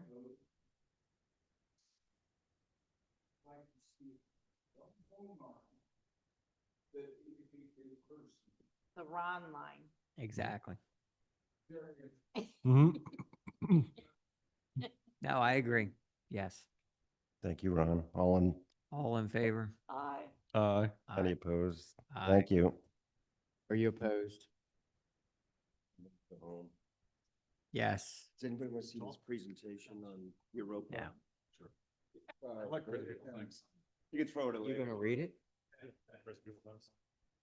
Oh, yeah. What is that for? Ah, that's where we're gonna go eat at Christie's Road. We're gonna go eat at Christie's Road, right? How you doing? I didn't see any checks for crossing them. I didn't see any. Are we offline? Are we offline? We had like 4 different sets, AI for chatbot, voice AI called, which is one. I think the biggest one. He's pretty good about that, but I always worry about that. So ChatGPT is. The good old F-bomb comes out at 10:30 at night. 10:15. I think for the most part, I just,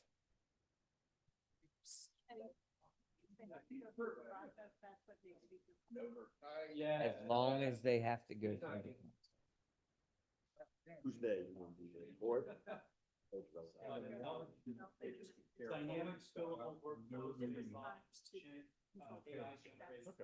Will the court review it or will they just, do they just accept it in? So the court will, yeah, the court. Who's that? I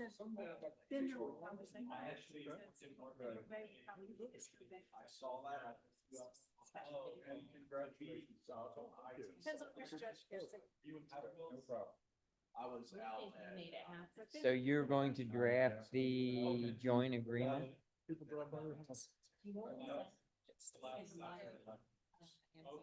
Oh. It's gonna give first time he asked about sending. Just the voice to text. Yeah, I haven't tried to.